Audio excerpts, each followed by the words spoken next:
What's going on? Good morning. Happy Friday from the 104.5 The Zone Studios. I am Robert Walsh. Final week of preseason action. Titans on Sunday with Lee Company countdown to kickoff starting at 10, followed up by Titans Radio, getting you everything you need to know before kickoff at 1 p.m. down in the Big Easy as the Titans take on the Saints. A big extension yesterday between the Chiefs and Pro Bowl center Creed Humphrey, agreeing on a 4-year, $72 million extension with $50 million guaranteed. Humphrey now becomes the highest paid center in NFL history. And some trades as roster cut down is looming next week. Some teams getting some players off their rosters. Commanders with a rare in-division trade, even though it's the second one to happen in the last month. Commanders trade wide receiver Jahan Dotson and a 5th-round pick to the Eagles for a 3rd and 2 7ths. The Browns trade kicker Cade York to the Commanders for a conditional 7th. And the Seahawks trade cornerback Michael Jackson to the Panthers for linebacker Michael Barrett. For all your foundation repair and your waterproofing needs, you got to go to USSTN.com. Breaking news at once on your home for the Titans and the Vols. This is 104.5 The Zone.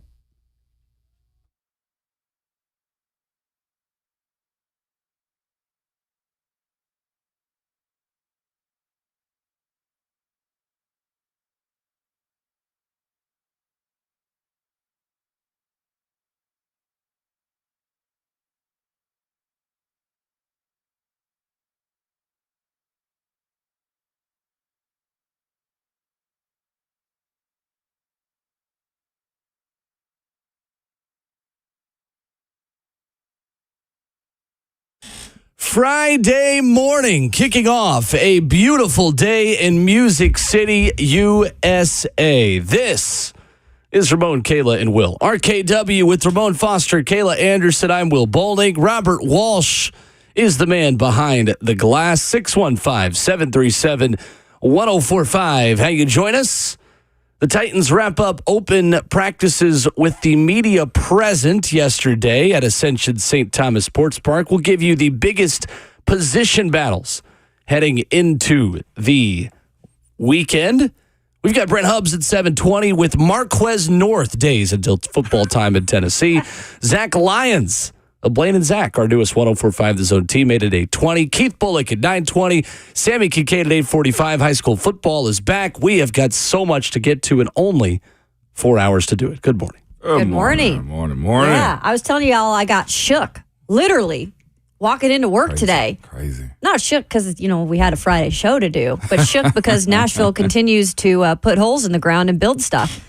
And I think they were blasting, like you mentioned. I didn't know what it was. I thought, do we have an earthquake over here? I don't think those happen here in the South. They do not.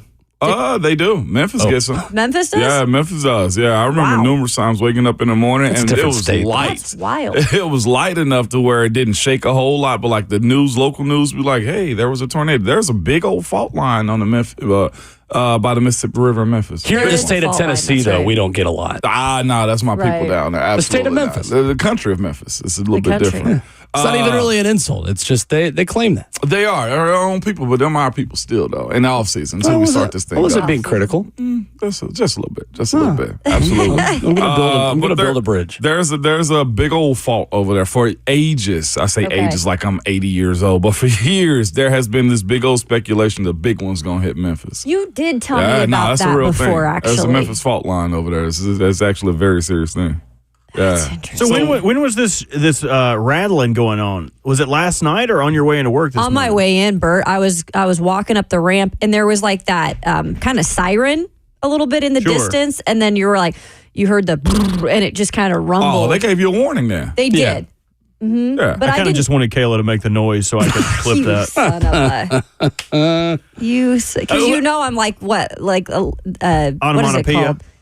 Yes. I give like a lot Ron of noise. Burgundy out here. I'm going to read anything on that. A lot of noises over I there. only asked because last night, as I was getting ready for bed, I also heard like shaking and banging, but it was they were having like street races in my neighborhood. Yeah, right. No, I'm not even kidding. It was like because there's a long straightaway. They were having drag races, and I had to go move Cheyenne's car because their cars were zooming through the streets. I thought it was. I assumed the worst naturally, but it was the cars backfiring. Oh my! I thought Georgia didn't play Vandy here till later in the season. Is Georgia? Goodness. Did Georgia have a week 0 game?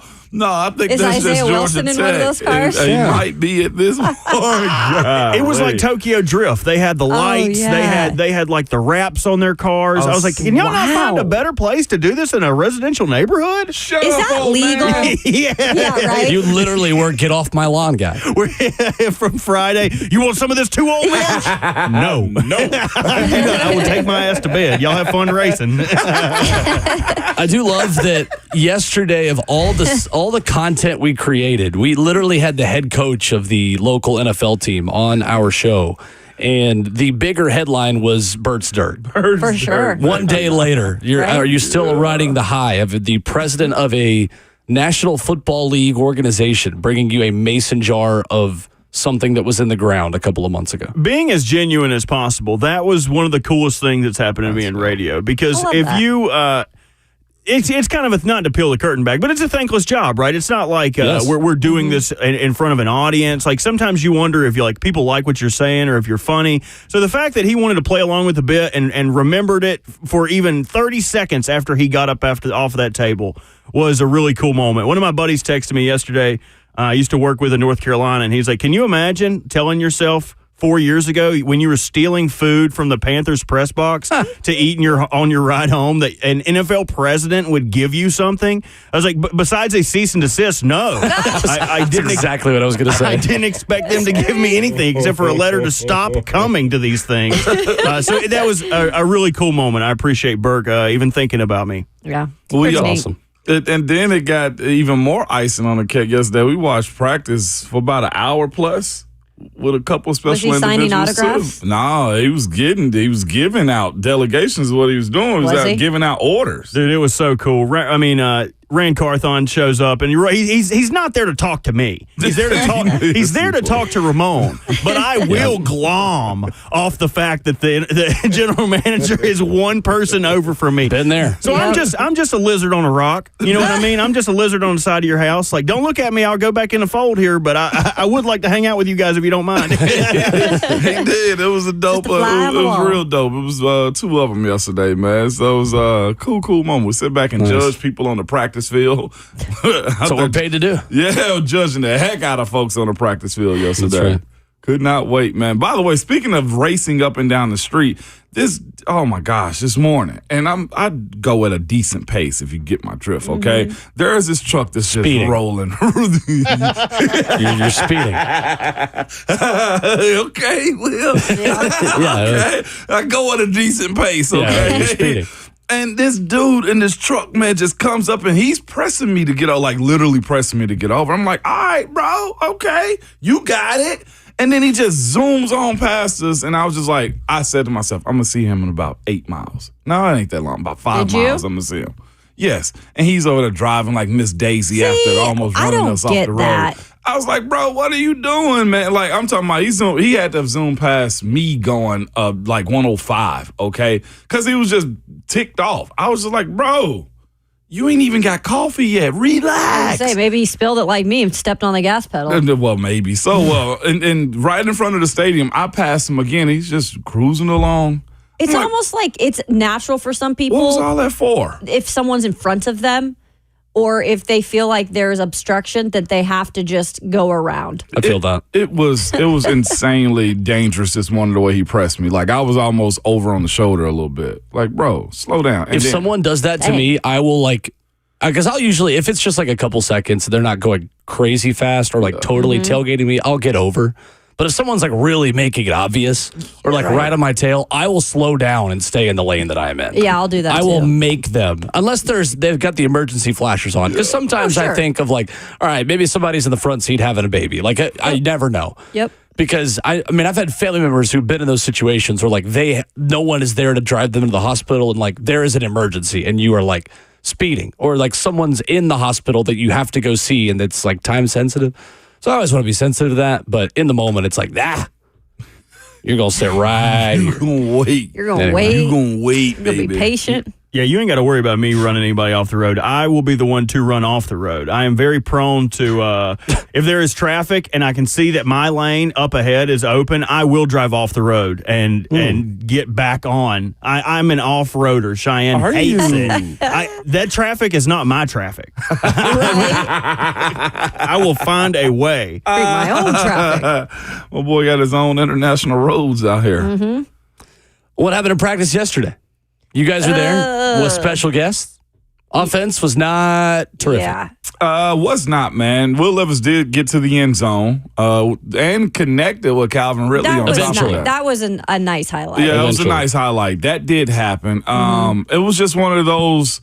It was what I would call a regular practice day for the most part. I think the defense did show up to the party a little bit more than Yep. I do think they got to get to a point where letting the quarterback finish plays, because I think there was Malik had an interception in practice, but if I'm not mistaken, if Colburn hit his arm or one of the D linemen, one of the D linemen did, and I didn't see who that was. You get fired for stuff like that. So it was a lot of that. I think it was a little bit more pressure in certain groups and stuff like that yesterday, and the quarterbacks I feel like felt it. Now again, it seems that when Denard Wilson makes up his mind on what his defense is going to do, then you're going to see the results of it too. So yeah, it was a lot of ebb and not enough flow yesterday from the offense, in my humble opinion, from what I saw. But yeah. And to that point, and you can stop me if I'm wrong, Ramon, but it felt like despite the offense not having a great day, the offense had a better stat line day, if you will. Like if you were going to grade every position on the offense, I feel like normally the offensive line might get a C or a low B. They were probably a B+ yesterday. I will agree with that. The overall effectiveness of practice, I thought, was there. I didn't see J.C. Latham get beat inside like that. I thought he finished well. When you had NPF going up against Rashad Weaver or others, like there was the ability to actually run him around. The operations, to Bert's point, I think we left yesterday. It's like, yeah, they got better as far as the overall practice goes, Kayla. Like, you peeped it. Yeah, I just think the defense kind of was more consistent throughout. Very tone setting. Yeah, and I know that, oh gosh, I forgot his name now. I'm drawing a blank. This is me on radio this morning. He's up front with Jeff. Sebastian Joseph Day. Yeah, he was saying we felt like we needed to come back and have a better practice today because he thought the day before on Wednesday they did not. Okay. So he felt like it was a little better for them. And then also, I just wanted to know, I just want to see like 2 consistent days of offensive, like smooth production. I just feel like we have not seen that. It's always like one day and then we get an off day. Yeah. One day, so that's still a little perturbing. Coming up for the early rising crowd, Titans head coach Brian Callahan on Ramon, Kayla, and Will is next.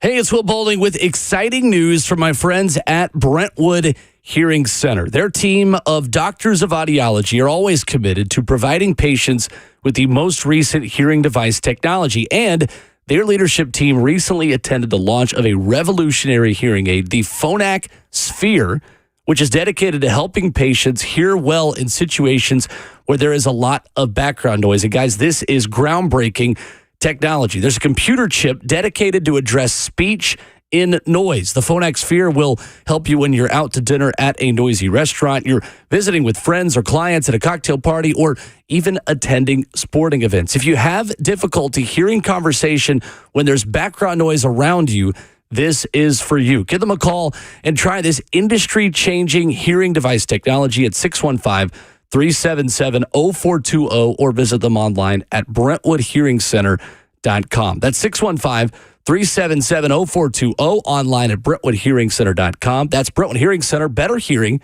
better life.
RKW 104.5 The Zone, Ramon, Kayla, and Will. Let's just get right into it. What you want to hear. Titans head coach Brian Callahan recapping training camp right here on Ramon, Kayla, and Will. Coach, obviously a lot of conversation about Will Levis, about your quarterback and his maturation process. I know he talked yesterday about going through kind of a game week process this week, moving forward into Sunday's game.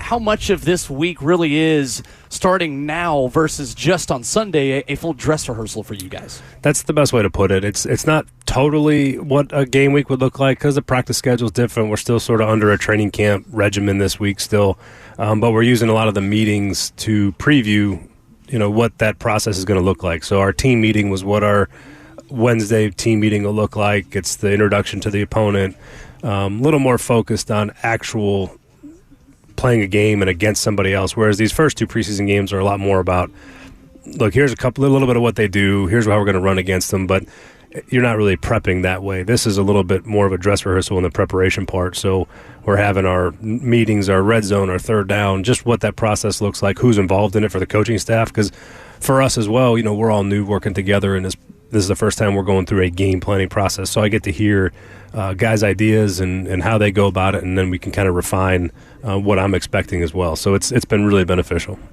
Coach Brian Callahan with us this morning. Coach, one thing I notice about you and your interaction with your team is you're hands-off with your coaches. And how do you get to that point as a first-time head coach to believe in your staff? Because a lot of people want to micromanage a lot, but your trust level seems to be high with this group.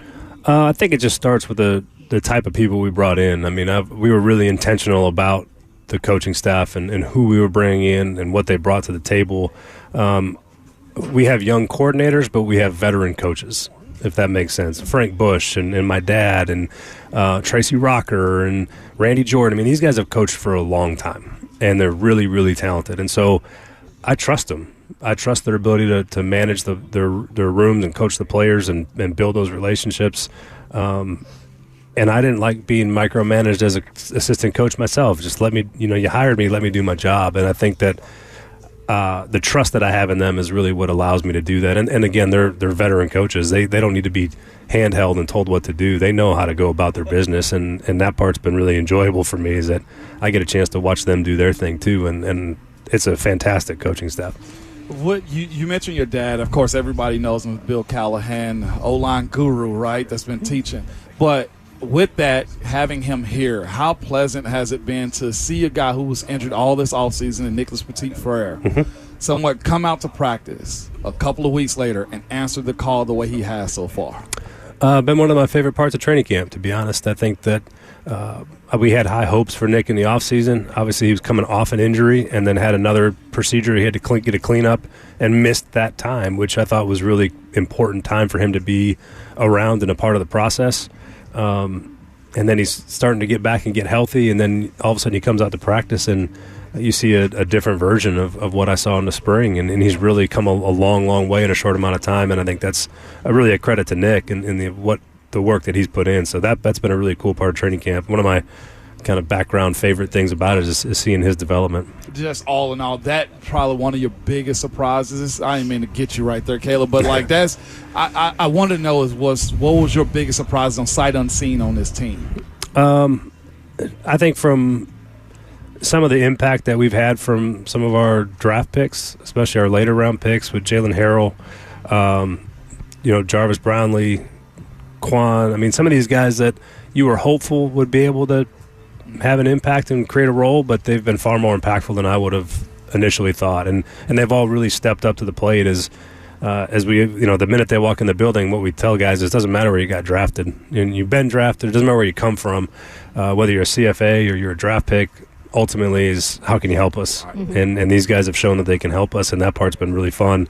I wouldn't say a surprise, but it's been cool to watch those guys rise to the occasion and make plays and try to carve a role for themselves. On the note of that, too, kind of carrying off that, when it comes to either a rookie or a guy that's maybe been on this team before and hasn't had the confidence to maybe perform to the level they should be able to, where in your career did you pick up as, when I do become a head coach, I want to be able to find that happy medium of, making it hard out here, but also installing that confidence from the get-go. How important is that in development of these guys? Because we're seeing it and we're hearing it from them. Yeah, I think that I've always believed that probably goes back to my high school experience. Truth, I mean, those are things that I believe very kind of deeply in my core philosophy of what coaching is, and you have to do hard things. I mean, practice should be hard. Training camp should feel hard. There should be days that feels like, oh man, this is going to be a killer today. That's how it should feel, because that's where growth happens. That's where you get better. But I also do believe that just because it's going to be hard as it is, I don't need to make it harder by the way that I interact with the players. And my job is to build people up. I think that's what leadership is. That's what servant leadership looks like, is you're trying to give people the confidence to do their job and coach them to get better. It's our job is we teach. That's what coaches do. And so that part to me has been the most important. Two of the most important things was doing hard things and positive, uplifting leadership, I think, goes a long way. Speaking of leadership, quarterback Will Levis has that. We see it. We hear it from the players. That you just feel it out there. When it comes to this process in training camp, and you said at the beginning, I think he's going to make mistakes. He's going to try some things sometimes. At this point, at the end of training camp, do you feel like he's learned from some of those mistakes? And how can you say that you kind of gone about addressing those different things? Yeah, I think he's come a long way. I look at where we started in the offseason program and where he's at now. I thought yesterday he had a very, very good practice. I think he's strung together quite a few practices in a row that have been really, really good. And they may not necessarily be flashy. You may, as you're watching, it may not look as exciting as people want it to be, but the way he's operating, the way that he's throwing the football, the accuracy, the timing, all the things that we've really spent a lot of time working on, and you're seeing the fruits of it now, and he's done a really, really nice job. And again, he's still going to make mistakes in the season. He's still a young player. But the growth that he's had in the course of the OTAs, in the offseason program through training camp, I think has put him in a really good position to have success. Coach Brian Callahan, our guest this morning on Ramon, Kayla, and Will. Coach, when you talk about trying new things in the offense, you've spoken about it, and Will has, about that experimentation part of training camp. How long does that process go? As you talk about getting in a game week, is that something you feel like you guys are still doing and having a checklist saying, we like this, maybe we don't like this as much? Yeah, I think the experimentation will start to diminish a bit, just because when you start to focus on a game plan, you're pretty specific about what you're looking for and how you're trying to attack a team. But I do think that there's still elements of that does exist. You're still, I think, especially in the first part of the season, the first month, you're still really finding out about who your team is. And I think every year that's the same process. Whether you have a bunch of returning guys or not, your team's different every year. And that first month of the season, there might still be some experimentation because you're trying to find out who you are and what you do well. And I think that you should always have that in the back of your mind. Like, there's things that you can still try and you can still experiment. You don't have to just shut it all down.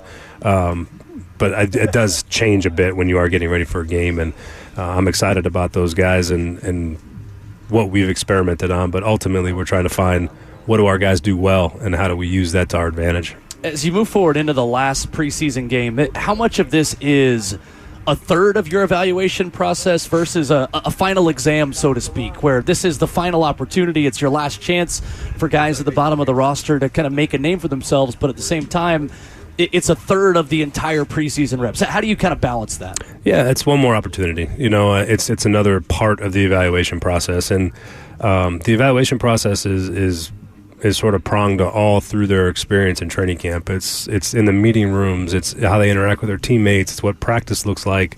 So it's a small. The games are the litmus test, but there's still an evaluation that carries over through all of this process. And so it's not just the game. Obviously guys play well in the game. That's good, but that doesn't necessarily mean it's going to sway dramatically one way or another because of the evaluation that's gone on prior to that. And so it's good for them to show out and show well, but there's still a lot of things that go into making those decisions, and it's a holistic process from meetings to practice to the games. Coach, we'll have a little fun here for a second. Okay, I know practice. I know team meetings are sacred, right? Like, there's not many cameras that come in, and when we get in there, you guys get the remote and you just rewind and point guys out, red laser and stuff like that. My personal highlight of camp was I probably almost got kicked out of practice because I went, whoa! I probably had some other words behind that too, Coach. I can't say on the radio. But how many times did you rewind Jeffrey Simmons tossing a 300-plus pound man side to side like that? It was on social media. It's the only reason I'm asking you, Coach. Did you go at that? 320-pound guard. I mean, from Seattle. Where we at on that, Coach? You know, I don't think I didn't show that because it's a murder. That's why. It's you know. But look, I think that's part of it. I mean, I think Jeff is playing at a level that, you know, I think he's playing probably as good as he's played. I'm excited to see him cut it loose on when it counts. But he's had a fantastic camp, and he's everything that I thought he would be when I came in, and haven't had to play against him a few times as well. But he's he's a grown up. Yeah. We're seeing the benefits of it, in my personal opinion, too. And I'm glad you said this when you got the job of Peter Skoronski playing left guard. That iron sharpened irons. How's that conversation and dialogue been with you guys and the staff, and just watching those two go at it, Coach? Well, you're not going to face much better than Jeff. Certainly not going to face much more powerful than Jeff. And so for Pete to be able to face that and feel that every day, when you go up against someone that's not Jeff, it's going to feel a lot different. But it makes him so much better. He has to he's learned how to use his hands. He's learned how to strike. He's anchoring, all those things that you got to do. And those battles have been back and forth. It wasn't like Jeff dominated Pete, right? Especially in the one-on-one period. I mean, Jeff has his moments, Peter has his, and so that's been really good to see, because I've always feel like when you have a good back and forth like that, that means that you probably got two really good players, because they're never going to lose a lot. They're also going to win some. It's just going to be a back and forth, and so for those two guys, I think they've both made each other better. There's some battles right now at the end of the roster, as there always is in training camp, but there are some tough ones, and this is going to be your first cut as a head coach.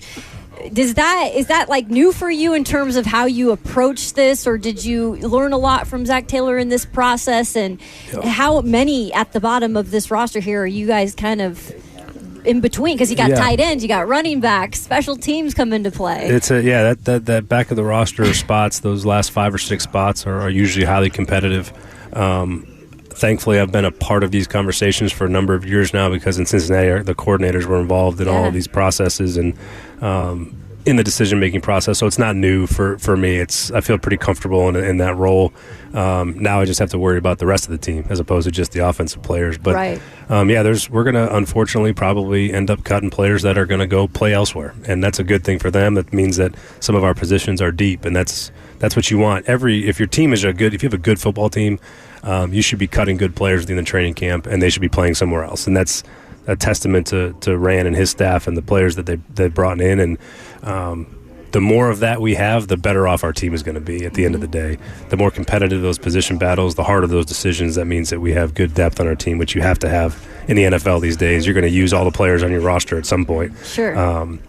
But there's going to be some spots. I mean, we got a good receiver battle going. We got a good running back battle going. The linebackers have really stepped up and risen to the occasion. I think our tight end group has been really competitive from top to bottom, and so there's going to be some tough decisions. Some of these guys you hope to get back on your practice squad. Some people might claim some of your guys, which again, if you're cutting good players, they should be being claimed by somebody else. And then we also look outside as well. You know what teams, what other players are getting let go that might help us improve some of those spots. And so it's sort of like it's kind of starting now, and it'll probably go well into next week until you get to like Wednesday, Thursday, where you're working through the waiver wire. I mean, we sit 7th in the claim order, so we have a chance to potentially claim some players. That's a good thing for us. And maybe we don't. It just depends on how it all shakes out. So the process of cutting is terrible. It's not something I'm looking forward to doing, because these guys, you build relationships with these guys, and it's been a almost 8-month process from start to finish. And so that part's unfortunate. That part I don't like. I wish I could keep all of them, but the reality is you got to cut to 53, and that's what it is. And those are always hard conversations. Did you ever have a take on, keeping 3 quarterbacks on a roster before you got here? And how much have you seen with a guy like Malik Willis in the growth process from start to finish here, or finish of training camp, I should say? Malik's really come a long way. I've been really pleased with his progress. I thought he's done some really nice things in the games. He's done some really nice things at practice.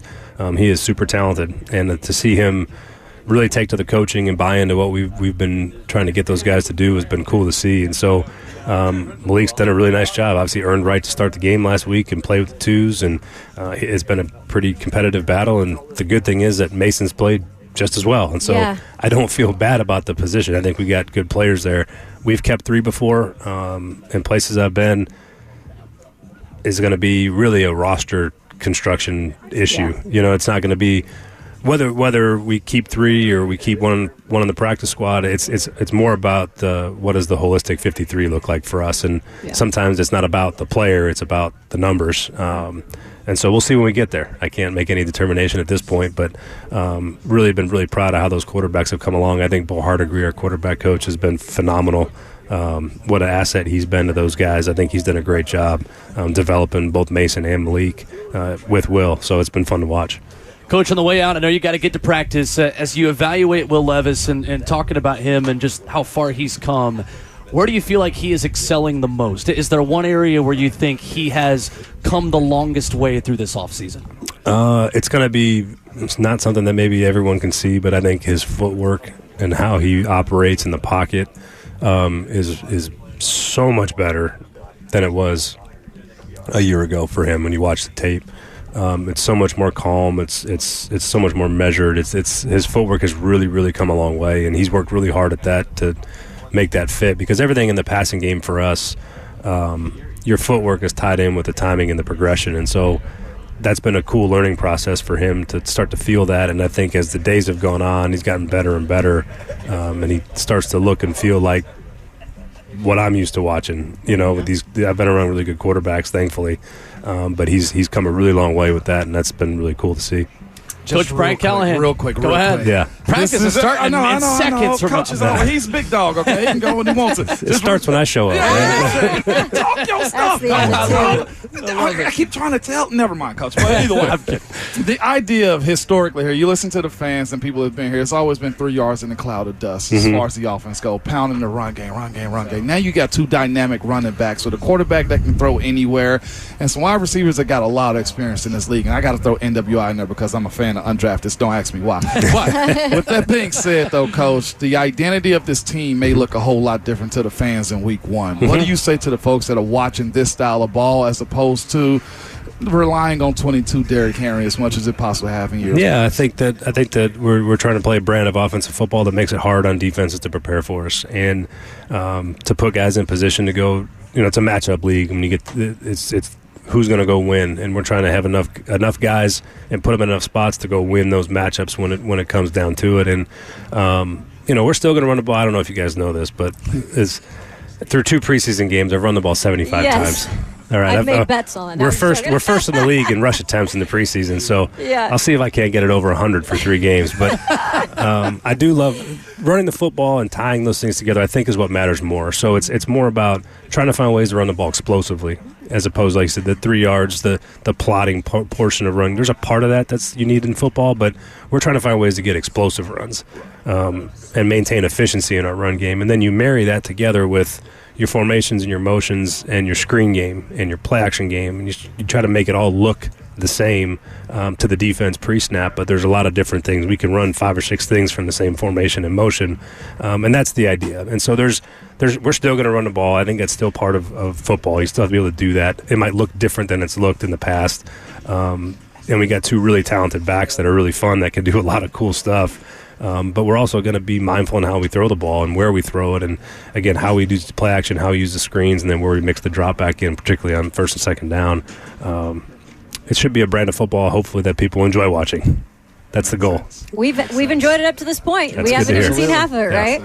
What was it? Brandon Aubrey had a 65-yarder. Is that another record? You try to get Braden Arvison out there? 59 is pretty long. His 59 looked like it might have been good from Right? 60-something. So You're like, I'm glad I listened to Colt. Yeah, Colt swayed me. I was about to punt it, and Colt said, nope, kick it. And I'm glad we did. I'm glad for Narvi that he got a chance to hit that ball. It's good for him and his career to put that on tape. And that was fun. I enjoyed that. That was cool. That was a cool moment.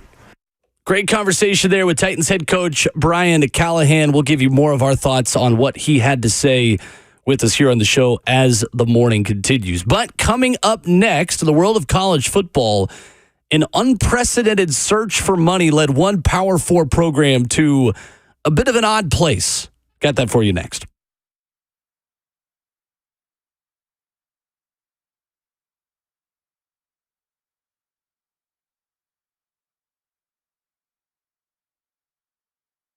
What's going on? It's Will Bulluck. Is your water heater not heating? Maybe your sink is leaking or the drain is clogged. Well, available 24/7, 365. Our expert friends at Lee Company have you covered for all of your plumbing needs. And it's a good thing that they are available 24/7, 365, because you and I both know these issues seem to pop up at the worst possible time. They're always available, and they also always have great deals for you. Right now at Lee Company, you can enjoy $20 off a plumbing service call for a limited time. Contact Lee Company today at 615-567-1000 or go to leecompany.com for an appointment to take care of your home's plumbing from top to bottom. Again, that's $20 off your next plumbing service call at leecompany.com. I love working with these guys. They've got 80 years of experience, trusted since 1944. They know how to do business the right way. 615-567-1000. That's Lee Company. All you need.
Well, it was only a matter of time in a world that is cash is king, like college football, where somebody went to the ultimate place of cash. It's Ramon, Kalen, Will, RKW, wrapping up hour number 1. A Colorado special teams coach is resigning. Trevor Riley is his name. August the 1st, he gave a resignation letter to Colorado Athletic Director Rick George and head coach Deion Sanders, and even says, I have no hard feelings. However, he is publicizing the things that he told Colorado when he left, including the fact that he went to Saudi Arabia and the PIF, a la Live Golf, to try to get money for name, image, and likeness, saying the arrangement was because he did all the NIL work at Jackson State and got them through that they would pay him a modest salary, make him the special teams coordinator, which would free up enough time for him to handle NIL activities, saying, quote, I even went to Saudi Arabia and got a meeting with the Saudis who are interested in pursuing business. I have email receipts to prove it, and you guys let it fall flat on its face. It was only a matter of time until somebody went to Saudi oil money to try to pay players in name, image, and likeness.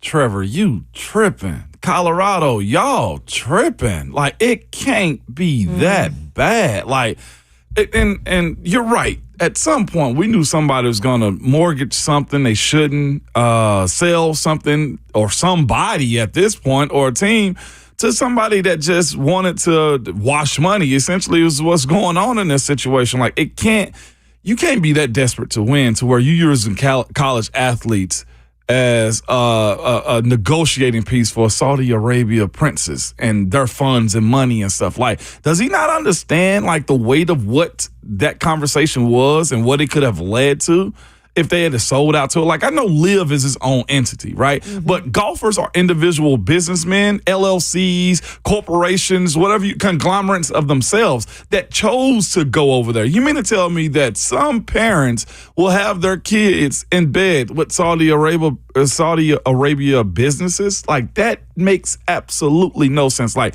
the need to win should probably come on your own merit on the field of recruiting. Maybe if true, Coach Deion Sanders should probably get off campus and go into homes and start recruiting kids. Now, that's just speculation that he hasn't left campus to recruit kids.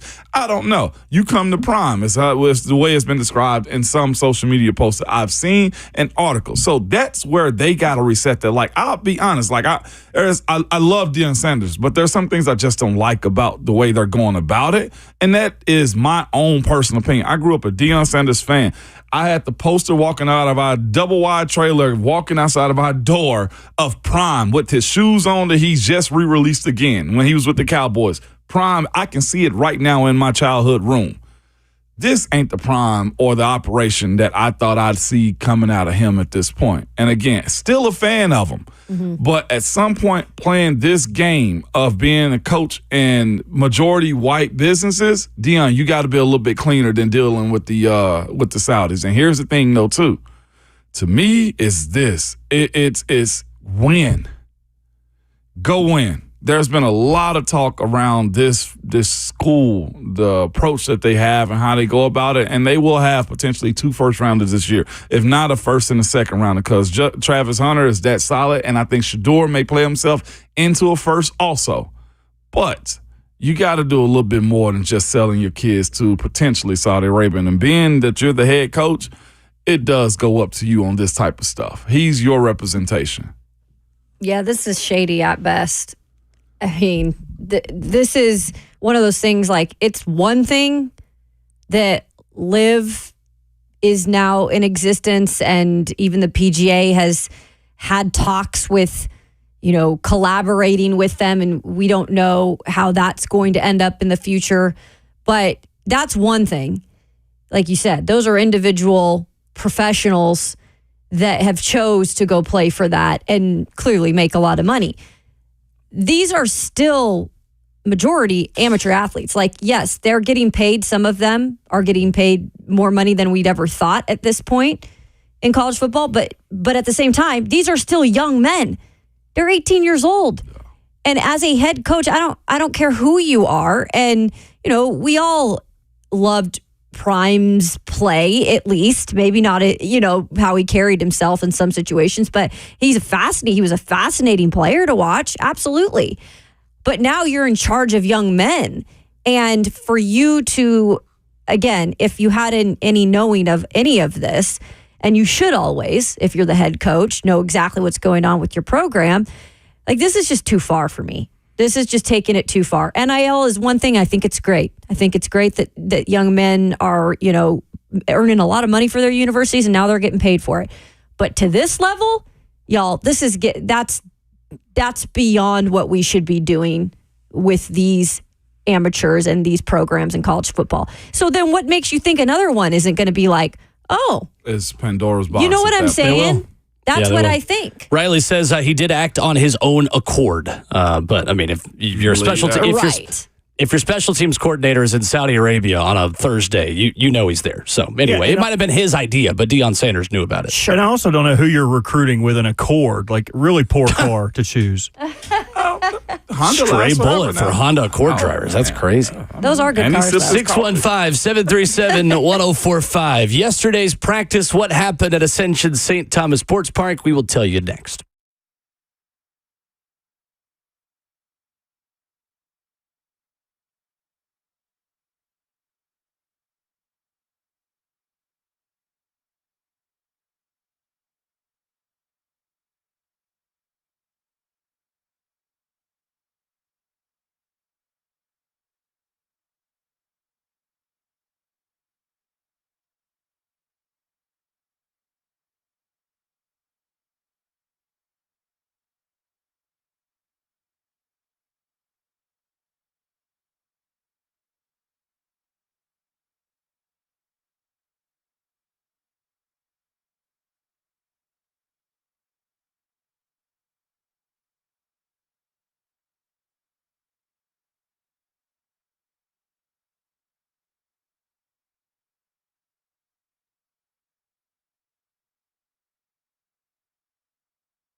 What's going on, you bunch of hooligans? Happy Friday. Good morning from the 104.5 The Zone Studios. I am Robert Walsh. Final week of preseason action. Titans take it to the field on Sunday.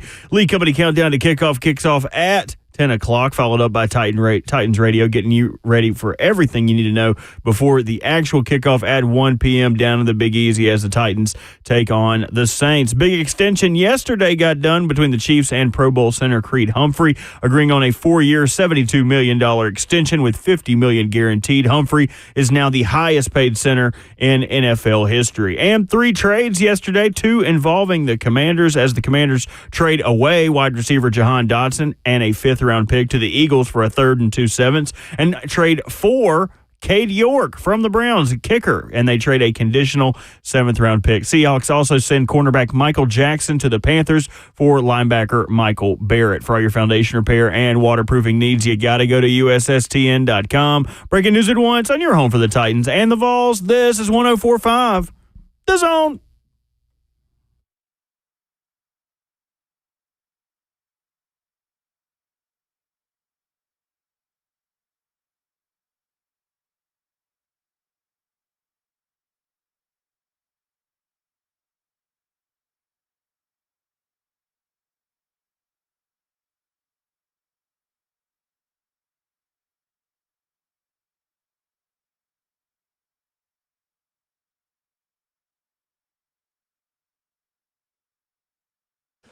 And the show goes on into our number 2 this fine Friday morning. Welcome in to Ramon, Kayla, and Will, RKW on 104.5 The Zone. A very busy morning. Coming up in 15 minutes, VolQuest's Brent Hubs with 8 days to go until football time in Tennessee. We got Keith Bullock at 9:20. Zach Lyons, our new Zone teammate, at 8:20. Your phone calls at 615-737-1045 and comments in the F&M Bank chat on Facebook Live, YouTube, Twitter, or Twitch. Before we get to Titans training camp takeaways yesterday, approve or disapprove of smoky gray jerseys week 1 for Tennessee football against Chattanooga?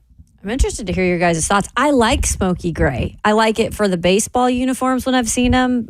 I kind of like it, but I don't know if you think for game 1 if that's I like them for everything but baseball. Okay. I do not like the But baseball you don't like ones. them for baseball. Okay. No. I say approve. Definitely. Into it. Love it. I'm glad they are doing it, especially against Chat, too. So, I Right. hate that. I ain't dismissing. Chat? No, screw it. It's football season. You hate to do it against a lesser opponent, but do it against them when you know you should win those games. Absolutely. They should be joyous jerseys is what they should be. Screw that. We are in football season right alliteration. now. Why am I line stepping here? No, step over that line and kick some dirt on it, okay? Yes. Just, they should. Wow. Yes, absolutely. Aggressive. Yeah, I have no issue with it. Are we paying them to come play? They'll be all right. Might as well roll out everything, Will. Right? This is how you sell jerseys. Yeah. When you have a new alternate jersey that comes out and is only available for 1 year, how do you sell them? Well, you wear them early in the season. Give people time the entire year to wear them. Yeah, I have no issue with it. The fellas in the group text yesterday were not overly pleased, but I don't care. Yeah. If recruits like it, I like it. Love it if they like it, okay? That's who's going to help us win more. By the way, speaking of the baseball jerseys, which I still like the smoky gray. I would rather them do like the old gray, like baseball teams did, like the jersey you're wearing right now, Ramon. Like that gray would be good. Oh, okay. Tony Vitello confirmed on the Vol Club Confidential with Austin Price. I broke a little news to our buddy Austin Price. The black jerseys they won the national title in will be retired.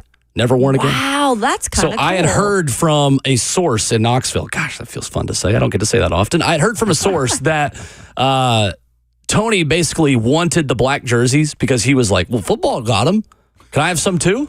And they were like, well, Tony, like, we're going to redo all the jerseys in 2024. He's like, well, can we just like throw something together? And so they literally just made like a version of their batting practice jerseys. And that was the black jerseys they've had the last 2 years. It was like a very cheap, like throw it together black uniform with the plan being in 2025 to make brand new ones. So it was kind of bad luck. Like, I was kind of sad that became the lucky jersey because they will literally never wear that jersey ever again. Yeah. Well, I'll say I'm glad they made them cheap because it was hot as heck in Omaha this year. Oh, so yeah. You're telling And me. those white jerseys, That's yeah. the hottest I've ever been at a sporting event in my life. Yeah, That there's Sunday game. not much up there to shade the heat there. yeah, nah. I also wanted to mention too, Kendall Rogers put out that Vol Baseball has announced a pair of fall exhibition games, which is awesome for people who just want to see them, right? It's not real games, but they're going to play against Western Kentucky and Troy. Both programs are pretty decent programs. I covered Troy back in the day, but that's a good program. That's October 25th, I believe, and October 27th. So that'd be fun for people here if they want to see the national championship. One of them's in Nashville. The other one, the Troy one's in Jackson. Oh, that's right. Jackson is Troy. That's right. All I know is they better ask my sister to sing the national anthem beforehand They again should. because they won the national championship the year after my sister sang the national anthem in the exhibition in Nashville last year. Yeah. Because that's what they did that time last year. Yeah, That's she needs dope, to be man. out there. That's what I'm saying. Get Claire out Shout there. out to Claire. Yesterday's practice, two veteran wide receivers, you could say, had two very different days at Ascension St. Thomas Sports Park. Do we want to start with the positive part of this or the negative? Let's do positive first. Start with the positive. Yeah. Tyler Boyd has not missed a beat. Nope. 2 practices in a row after missing time with a foot injury. It has looked like he's not missed a single practice the way he and Will Levis are continuing to work well together. Yeah. Stud. I'll say this, though. We kind of knew this coming in, that he would be such a good influence on this offense, especially this wide receiver group that's learning this new offense. I know Kelsey Conway over in Cincinnati, she's been on the show before. She was saying she remembered when T. Higgins came in and Jamar Chase came in, he immediately took them under his wing, and taught them everything and was always kind of that mentor. You've already seen it here, even with some of the vets who don't necessarily know this offense off the top of their head. Right. He's always on the sideline chatting them up after a route or something like that. If it's not the right thing, he will call them out in a respectful manner, obviously, because he just wants them to all be on the same page. And I think him and Will already have that relationship where they feel comfortable having that transparent conversation back and forth with things. But then you go see him deliver on the field. Like every catch he almost made. I feel like I've only seen him drop one pass in camp. Yeah. I mean, he is going to be a consistent force this season, which is good to at least start with something like that. And then you hope you can build those other connections with Will, with other guys. No doubt about it. Just to add to that too, Will Levis was very friendly to Tyler Boyd yesterday, and the connection was awesome. He was able to get open. That was the thing about it. I think everybody was worried about, okay, his health, considering his age. Can he still go? Can he move? Sure. Like with what you're asking Tyler Boyd to do, he crushed it yesterday. If there was one positive note to be taken, it was him and Will Levis's connection. So much so that I think the slot operation this year will be high. I think it's going to be very hot, and there's working inside and then going out. I think it's going to help everybody else, because the thing about that dinking and dunking style of offense is you give the quarterback a level of comfortability to where they know they can make every other pass on the field. But don't be surprised, man, if there's an over for him this year, Tyler Boyd, I'm probably taking it. I don't know what his over-under is, but I'm taking it this year for sure. I think I'm drafting him in, like, not obviously early in my fantasy, but I think I'm going to take him if I can. Yeah, it is for sure a connection I think we need to keep our eye on. He looked good. He really did. He's just a freaking pro, too. I know you guys heard him on Buck Rising Show, but we've talked to him a couple times this year, and, like, every answer that comes out of his mouth, like, he believes it. Like, he's not cocky by any means, but he's super confident in what he's doing and should be. He's the one that probably knows the offense the best besides Brian Callahan. Yeah. Calvin Ridley, though, yesterday, did not have a great connection with Will Levis. Another deep ball that was too far. The connection not there, with the exception of a 15-yard, pretty much fade in the back corner of the end zone and red zone period that Ridley was able to haul in. Yes. I personally am still not really concerned about this until I see it not be a connection on the field in a game setting. And if that happens Sunday, maybe it becomes a bit of a yellow flag, but it's still not a red flag for me quite yet. I don't know, guys. I'd like to talk to Calvin after we talked to him about a week and a half ago. Sorry, no, just a week ago, because it was after joint practices, that first one where they were kind of not on the same page with some of those deep balls. And I'll give Calvin Ridley all the credit in the world. Like, he took full responsibility. so did Will Levis. So whose problem really is it, right? Is it Will Levis or is Calvin not in the right spots? Like, I don't know at this point because they're both taking responsibility for it. So I'd like to talk to Calvin again and just kind of see, why are we still not maybe seeing those connections? Because it was like that, not yesterday, but Wednesday too. We'd seen some miss balls between those two. So I'm not overly worried about it, guys. It's always a work in progress. But what do they need to do then to get to that point? Because at some point we got to stop saying, well, when are we going to see it? It might not be first game of the season or second, but after that, you need to start seeing that connection. Yeah, and if you look at this breakdown last year anyway, as far as the amount of yards that Calvin really was getting, he started off the season with 100. He had 122 against Buffalo, and he sprinkled them in over the course of the season. His last 100-yard game was against the Titans, and that to me is okay, what are we expecting? Are we realistic about what his role should be, considering, again, it's not like he's cashing in 120 every single weekend. So that connection has to be there. He had 1,016 yards last year. It's not like we're saying 1,100. He honestly just caught on coming off of the suspension, but whether it's a him or Will Levis issue as far as the delivery of the football, that does have to be figured out because, again, he's a key weapon. I think to that point, he was brought in to be a one. And the way it seems right now, Tyler Boyd and Will Levis's connection, unless it was very strategic yesterday, seemed to be ripe for the picking. Chris on Twitter asks, when do we start becoming a little concerned about J.C. Latham giving up at least a sack of practice? 2025? Yes. Yeah. He's a rookie left tackle. Exactly. It's going to happen. Yep. I think somebody mentioned that yesterday. It was probably Brian Callahan. Just, you guys got to remember, he is a rookie. Like, he's going to have some mistakes in games. We said it. Ramon said that when he was drafted. He said he's going to have good things that he does, but he's also going to have a lot of growing pains. And that's just part of the process when you're homegrown an offensive line like that. Mm-hmm. Coming up next, 8 days until football time in Tennessee. VolQuest's Brent Hubbs brings us the latest out of Knoxville next.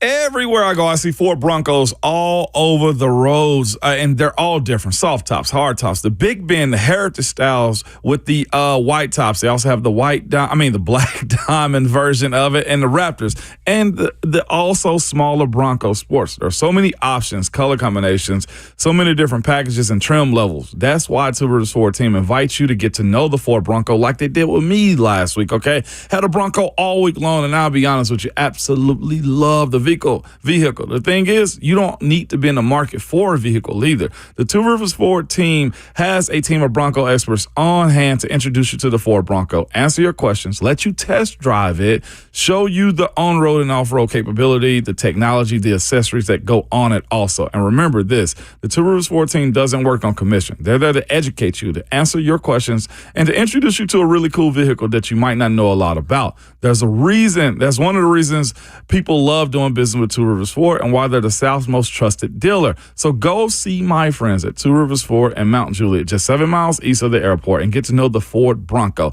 Two Rivers Ford is your Ford Broncos headquarters.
Friday morning on Ramon, Kayla, and Will continues in studio with Ramon Foster and Kayla Anderson. I'm Will Bowling, pleased to be joined by our very good friend Brent Hubs of VolQuest and On3 every Friday here on the program. Brent, good morning. How are you? I'm doing outstanding. Hope you guys are doing great on this Friday. We are 1 week away. We have almost arrived. We are actually, I guess, less than a week, counting some Thursday night football next week. That is right. I'm going to do better this time. We are Marquez North days away from football time in Tennessee. It really did hit me, though, when we had Austin Tuesday, that the next time we talk to you guys, it will be a game week. It feels good to be back, Brent. Very good to be back. It does. And I think Tennessee is like every other college team in the country. If they could play Wednesday, they would be glad to play Wednesday instead of Saturday. I think you're at that point, and Ramon, you know this point better than anybody on this program this morning, where you're tired of seeing your buddy across from you on the practice field, and you're tired of scrimmages and all those things. You're ready to go play somebody else, see where you are, see what this team's all about, and we're going to start to find that out next week. It's very interesting you say that, because by the end of the camp, you feel like you just beat down, got low energy, man. And then that next week comes out and you get your travel bowl sweats, you get that duffel bag, and practice grass seems a little bit better. I don't know what it is about game week, man, but you're right. We're almost there to duffel bag passing out. Duffel bag day. That was a big day for you, right, Ramon? I'm telling you, I absolutely better than McDonald's bags. Yeah, true. Yeah, well, back then I'd love the McDonald's bag. Supersized. Yeah, well, at least we're not getting it from the Saudis, so it's always True. Oh, goodness.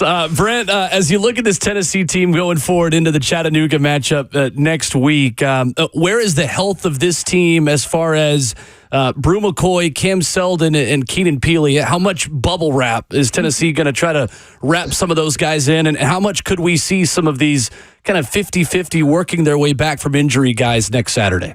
Well, all those guys are going to be available, and I think you'll see them all play some. Now, I don't know how much. I don't know how many carries Cam Seldon's going to get, but I think they're going to get him out there and lather him up a little bit, let him get hit a couple of times, because you want him to have a little contact before you go play, in NC State. I think Keenan Peely is chomping at the bit to get some snaps. I think you want to do those things, and Brew McCoy got his way and won a debate on scrimmaging, and actually got to scrimmage some in the last scrimmage. So you're going to see all those guys play, but I think you're going to see a bunch of bodies play.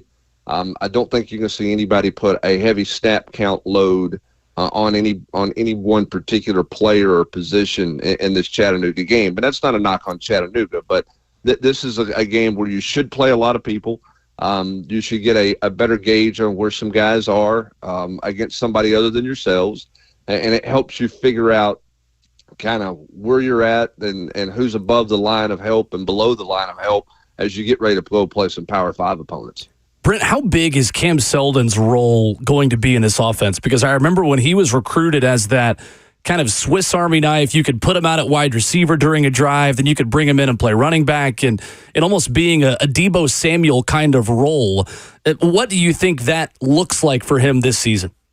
I think he's a running back all the way, and part of the reason is twofold. One, he missed all of spring practice, and so I don't know that you got to tinker with the toys, so to speak, very, very much. And he's been working his way to get back. He's got a new position coach. He's still got plenty to learn in pass protection. And then the other thing, too, is whose spot's he going to take at the receiver rotation? I mean, you're pretty deep at the receiver spot there. Now, I think you can throw it to him out of the backfield, but in terms of lining him up somewhere other than running back, I don't think that's the direction Tennessee's going to go, because of how deep they are at the receiver spot and how versatile they are at the receiver spot. When you talk about, Chris Brazzell and Brew McCoy and Squirrel White, Chaz Nimrod, Dante Thornton, Mike Matthews, those types of guys. And then you got Ethan Davis at tight end, who could actually go out and be a big receiver for you as well. So you got quite a bit of flexibility and depth at the receiver position that I don't think you're going to see Cam Seldon do anything more than really play running back. Brent Hubs with us this morning, VolQuest on 3. Hubs, you had in your war room today that there's a lot of O's or S's at the end of the depth chart, man, for this defense.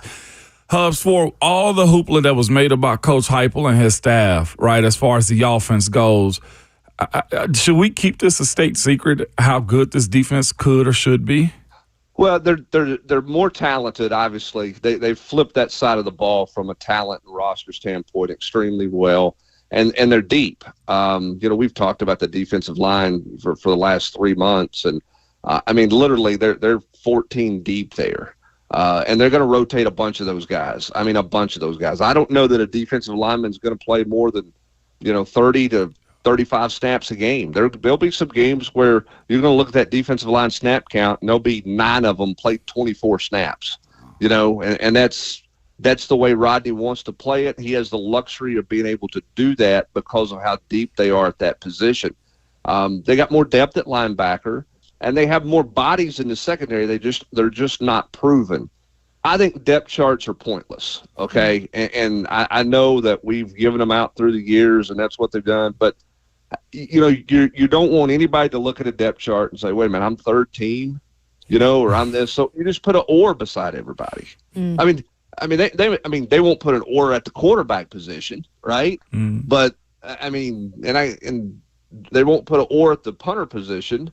And they shouldn't at James Pierce's spot. But everywhere else, basically, I think you're going to see a lot of ors because in this day and age, that stuff matters to kids. And coaches don't want anything out there about their team anyway. So I'm really not sure why we do depth charts because I don't think they carry a lot of weight and carry a lot of volume. Like I think the left guard position is a legitimate or because I think they're going to play multiple people there the first 2 or 3 weeks of the season until that thing really sorts itself out. But, we know who the starting tackles for this team are, right? We don't need to put an or out there beside those guys. But we will because that's what coaches all want to do, and it's like a preseason coaches poll. They don't they don't vote on any teams. That's a sports information director voting on a team, and the depth chart, they don't want any information out there, so they just put an or beside it. He's the most popular player in the country, or. You say that, but you don't understand how many times we try to sneak into coaches' offices and see the depth chart, okay, Hubs? We needed to know where we were, okay? I understand that, but that's why they put or in there. Right. So you know where you're at. Like, I may be a starter. Or not. Yeah, or not. Did you get any first-team reps today on the practice field? That piece of paper probably doesn't mean a whole lot, right? For sure. Hubs, this year, man, there will be some new players on this roster on the field for the first time, man. Chris Brazzell been one of those guys, man, and just a plethora of Holden Stays, right? Other guys. Who's the transfer, either new guy that you're excited to see on the field that may be a surprise to the Vols this year? Well, I want to see Jermon McCoy at corner, and that's not a surprise name. He was a plug and play guy. That secondary is getting completely revamped, and we see what a good corner can really do and how much it changes things. You go back to last year, and before Kamal Hadden got hurt, they're playing pretty well in the secondary. After he got hurt, they gave up almost 80 yards more a game through the air.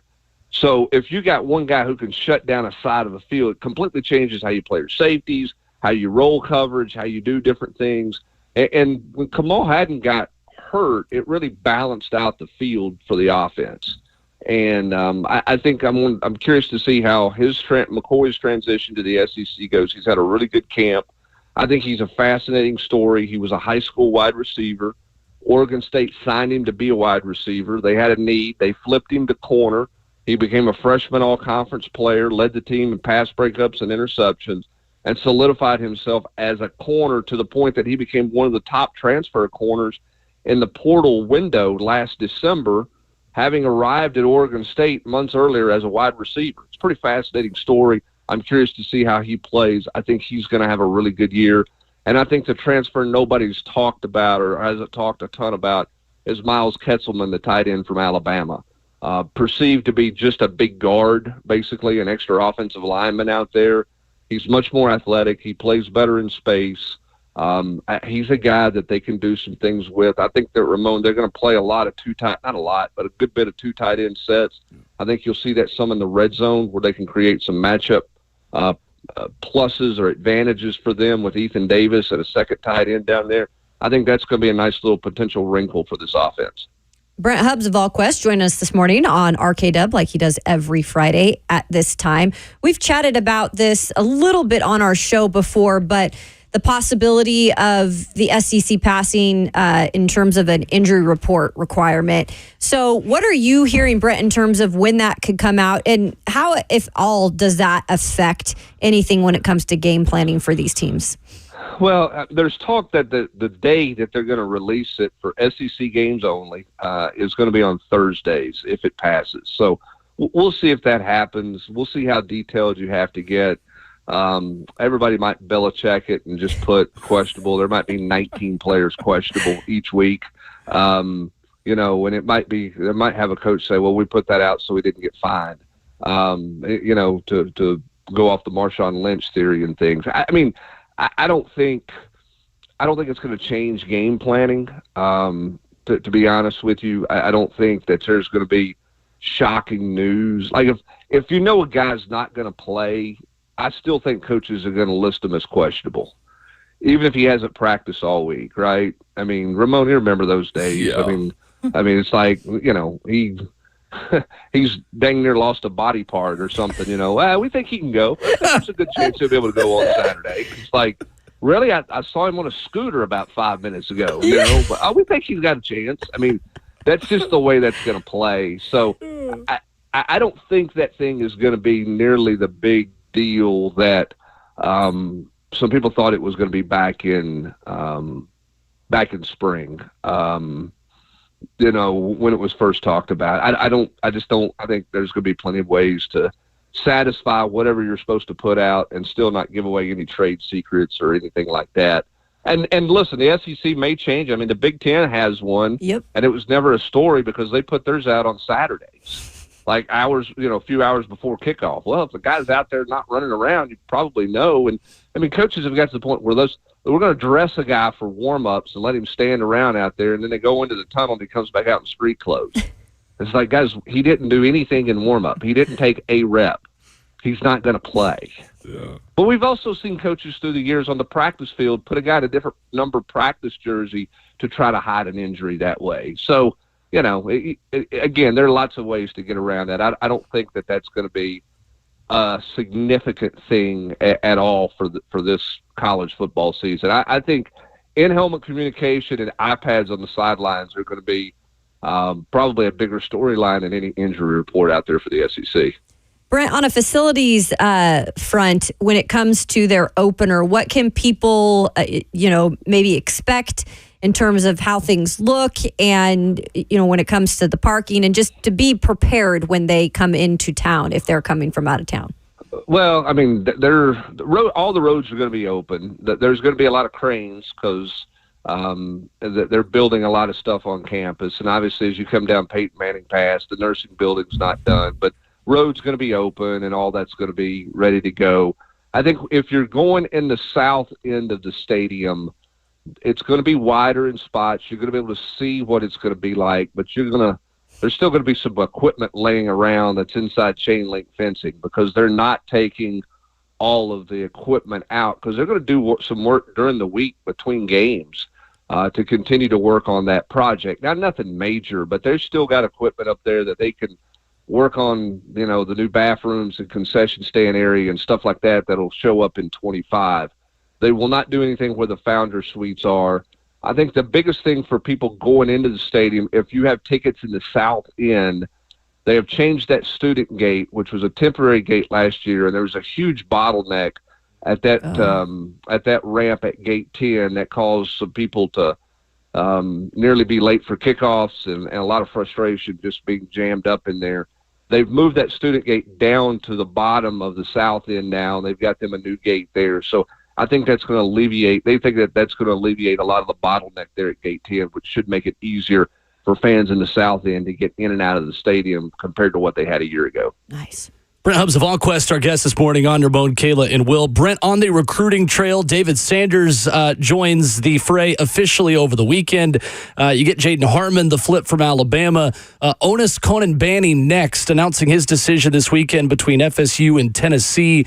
If that goes the Vols' way, like I think a lot of us have certainly expected, and you guys have discussed for quite a while here with us, who is the next big target? I know David Sanders had mentioned that he will kind of take the George McIntyre role and help Tennessee recruit the likes of Kendra Harrison as well. Yeah, Harrison and those guys are in the 26 class, and David's got a teammate. Harrison's coming into Providence Day there. And then the tackle on the opposite side of David Sanders, Leo Delaney's a Power 5 guy who's going to have options to go about anywhere he wants to go in the country. He's not going to be as highly ranked as David Sanders, but he's going to be a highly sought-after player who can play a lot of places. So I think Tennessee's going to try to set up shop in Charlotte, and David Sanders is going to work on those guys. In terms of the 25 class and what might be left, I think Tennessee will still explore the running back world and potentially look at what's going on there. Tennessee commit Justin Baker, who's a running back from down in Georgia, took a surprise visit to North Carolina at the end of July. And so you kind of wonder how stable that one is. And does Tennessee feel like they can, maybe there's somebody they like better at the running back position? Tennessee clearly likes Dwayne Morris from Oakland. The challenge has been, he's committed to Southern Cal. The challenge has been to get him to Tennessee's campus, and they've not been able to do that. They're still going to try. They are trying to get him to come to a game this fall. If they can get him on campus, then that recruitment gets real. But in my opinion, until they get him to campus, I think that's a long shot at best. I don't know how real that would be. But that's the next name. Now, I think they'll flirt with some defensive linemen out there. They'll evaluate some defensive linemen and then see, is there a high school kid that they really fall in love with after looking at his first 3 games, much the way they did Arian Carter a couple of years ago? Or is that going to be a portal position? So we'll see what that looks like as the fall goes about. I mean, at this point, you're not taking a guy just to take a guy, because you're probably looking at deciding on whether or not you're going to take another high school player, or you're going to go to the transfer portal route with the remaining spots that you have. You're going to be very selective down the stretch here.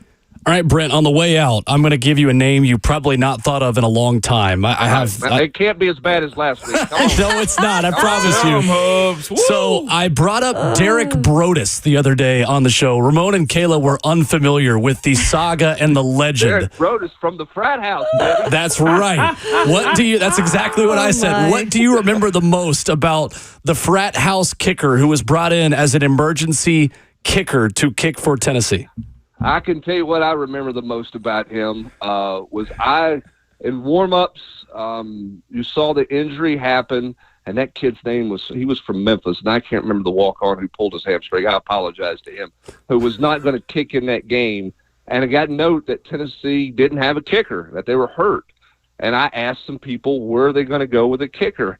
And they said that Coach Dooley told them to go find Derek Brodus, that he was not in the stadium, but somebody needed to go find Brodus. Wow. And so they go and find Brodus, and the story, quite frankly, was pretty complicated to explain in a commercial break, during pregame on where it was at. So when Brodus went out to kick, that was one of the first times I was ever on air during the game broadcast for the Vol Network, because I just went on the air with Bob. He just said, here, turn on his mic, Brendan, you can explain coming out of the break why Derek Brodus is here and what's going on. So I got a soft spot in my heart for Derek Brodus, because he allowed me to start being a part of the game broadcast. But it was a wild story. Kid got hurt, pulled his hamstring in warm-ups, and they're looking around. There's no other kicker option because, the dress roster and the number limitations that you have in an SEC game, and Dooley said, go find Brodus. Now, I don't know that he was at a frat house. Right. I think he was probably at his apartment. That story became legendary, like he had been on some kind of bender or something, and they drug him out, hung over. I mean, I don't think it was anything like that, but he was at his apartment going to watch his boys play on TV, and it's kind of like the scene in Apollo 13 where they go wake him up and say, hey, we got a problem. We need you to come to mission control. Like, Derek Brodus, you got to save the day, man. You got to save the team. Come in. And he walked right in and made a kick, and is a forever legend in the Derek Dooley era, Derek Brodus. I love it. Incredible awesome. They story. didn't know where Rommel was, but they knew where great. Derek Brodus was. Brent Right? Hubbs joining us every Friday The here on the legend. show. Next time it will be game day eve. The next time we talk to you, Brent, we are looking forward to it. Thank you, sir.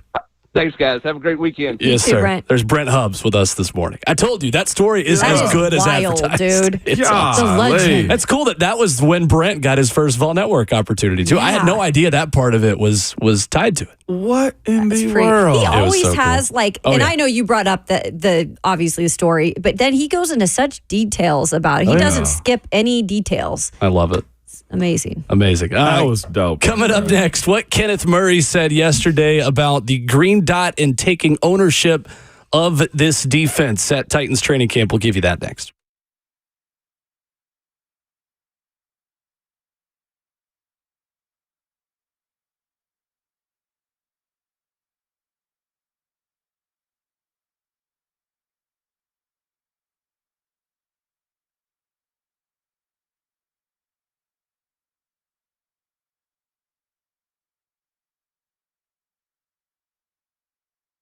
United Structural Systems is a foundation repair and waterproofing company. It has served Middle Tennessee since 1994. They have more than 25,000 satisfied residential customers.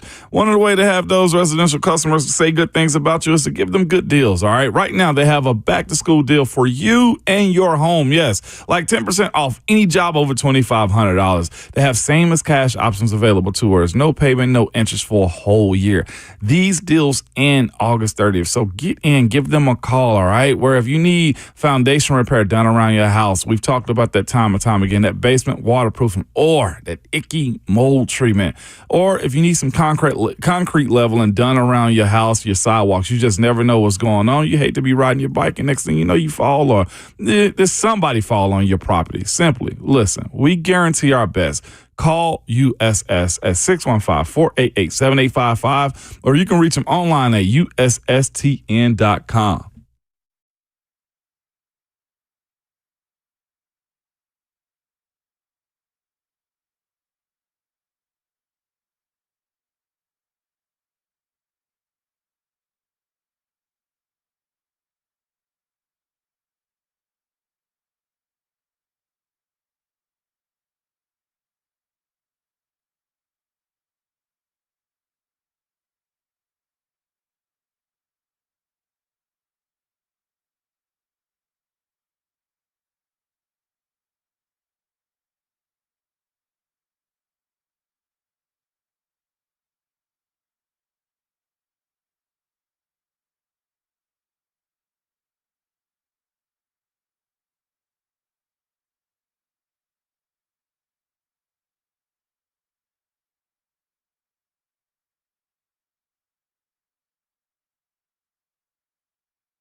Rolling right along and wrapping up hour number 2 on Ramon, Kayla, and Will. RKW 615-737-1045. Coming up at 8:20 this morning, our newest teammate on 104.5 The Zone, Zach Lyons, will stop by. Yesterday, talking to the media, Kenneth Murray had some interesting things to say about being the signal caller of the defense. How has he met or exceeded your expectations? What did you think you were going to see from Kenneth Murray this training camp, and what do you feel like we actually got? What I thought we were going to see is somewhat true to a guy that's downhill and blitzing and get to the ball, wants to be physical as heck, athletic looking, just insane. Yeah. He looked like he was born to play inside linebacker. What I didn't expect was his attention to detail to want to be better in the passing game. If you're at practice, and we've all been there, watching him and Frank Bush, one-on-one sessions that they've had, speaking of the drops and footwork and being better in coverage and stuff like that, that was fascinating to see from him throughout the duration of camp. To me, is his willingness to learn, I think, and be better and drop coverage when it comes down to his job for this defense. And that's awesome because it's going to be for balance, and you don't want to be very predictable if he's left out there in passing situations. There's a lot of stuff, and look, he still has to prove it once the regular season starts, but there was a lot of stuff being said about him when he came here. A lot of people saying it was one of the worst free agent pickups coming to the Tennessee Titans.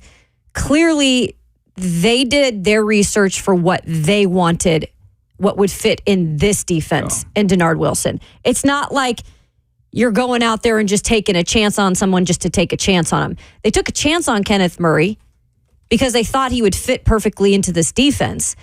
And what I will say is everything this staff has done up to this point, at least, with the moves that they've made for the most part, it looks like that's playing out. Yeah. Again, has to happen in the season. I understand that. But this is all we have of a body of work right now.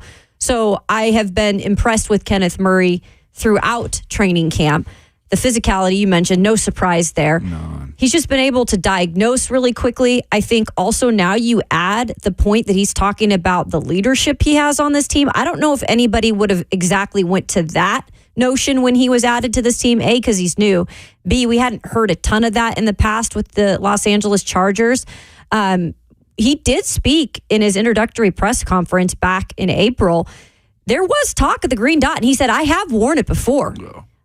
So it wasn't like he was poo-pooing that idea at all. And now it looks like this is a guy who is clearly communicating within the inside linebackers room. He's taken on that role as well, but he's still able to play free. And I asked him yesterday, I said, how much has it just given you confidence to come into an organization like that has just allowed you to do it? He said, it's given me all the confidence in the world. And guess what? I'm actually having fun out here. Nice. And you can tell by how he's playing in practices and joint practices. I enjoy watching him. He's a hell of a player, and he plays physical. He looks as impressive in a practice setting as anybody, because the guy on field level is not built like most human beings are built. Even most human beings who played inside linebacker with the size and with the speed and athleticism that he moves with. Kenneth Murray talked to the media yesterday. Here's the audio of him speaking about being that signal caller and taking ownership of that role on this defense. I mean, I feel like it was what I was born to do. It's part of the linebacker position. Just being able to, get everybody lined up, being able to be that guy to kind of, tell everybody what to do. And so, I take tremendous responsibility in that. Just trying to, help everybody be one step ahead in the play, one step ahead of the motion, different things like that. So, yeah. I feel like he has got as high of a ceiling as almost anybody the Titans added this offseason. Obviously, the floor is what it is as well.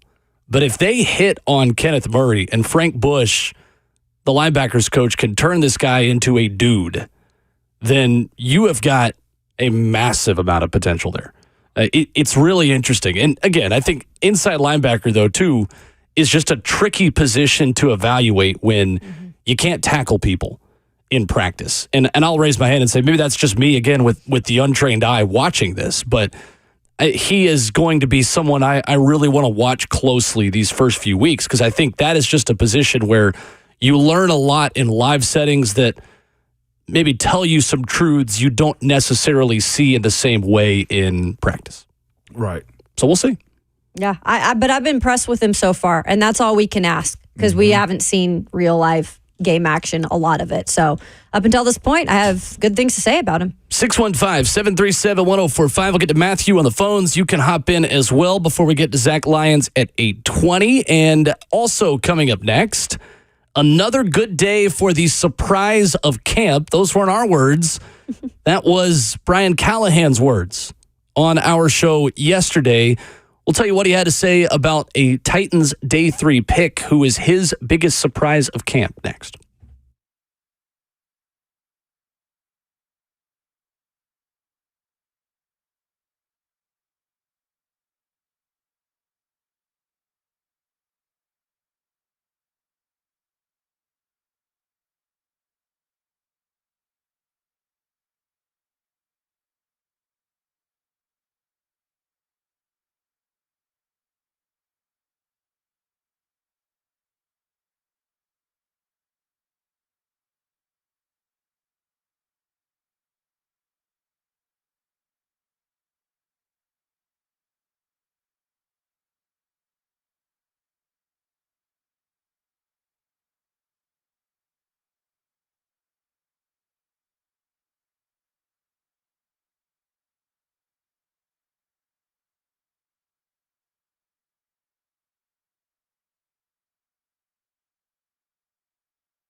You ever wonder why so many pro athletes go and use stem cell therapy? Because it works. I'm Ron Slade, retired 14-year pro basketball player, and I needed to get this done. After I went through my entire career riddled with injuries, I needed therapy, so I went to Kellum Stem Cell Institute out in Franklin. Why? Because they're the stem cell specialists. They can be yours too. They're the stem cell specialists of the Tennessee Titans. You know why? Because it works. Make an appointment today with Kellum Stem Cell Institute.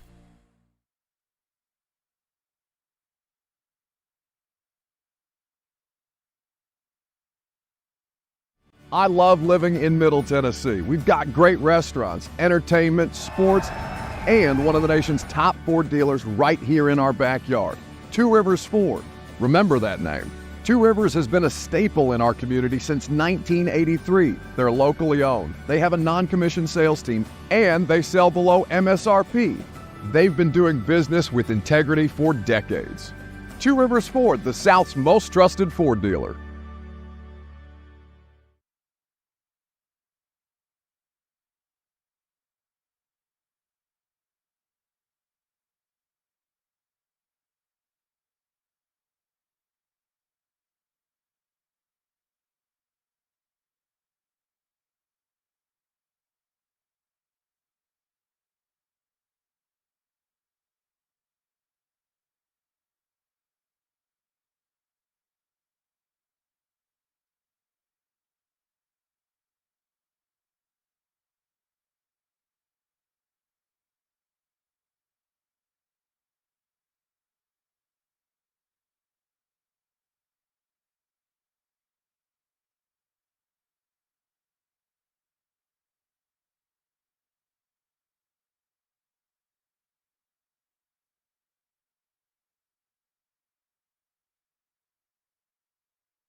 What's going on? 6 o'clock. Good morning from the 104.5 The Zone Studios. Happy Friday. I am Robert Walsh. Final week of preseason action for the Titans on Sunday with Lee Company Countdown to kickoff starting at 10 o'clock, followed up by Titans Radio, getting you everything you need to know before kickoff at 1 p.m. down at the Big Easy. Chiefs and Pro Bowl center Creed Humphrey agreeing to a 4-year, $72 million extension, including $50 million guaranteed. Humphrey now becomes the highest paid center in NFL history. And Commanders, a bunch of trades yesterday. Commanders, part of 2 of 3 of those trades. Commanders trading wide receiver Jahan Dotson and a 5th-round pick to the Eagles for a 3rd and 2 7ths. The Commanders also traded for a kicker, Cade York, from the Browns for a conditional 7th. And the Seahawks trading cornerback Michael Jackson to the Panthers for linebacker Michael Barrett. For all your foundation repair and your waterproofing needs, you got to go to USSTN.com. Breaking news at once on your home for the Titans and the Vols.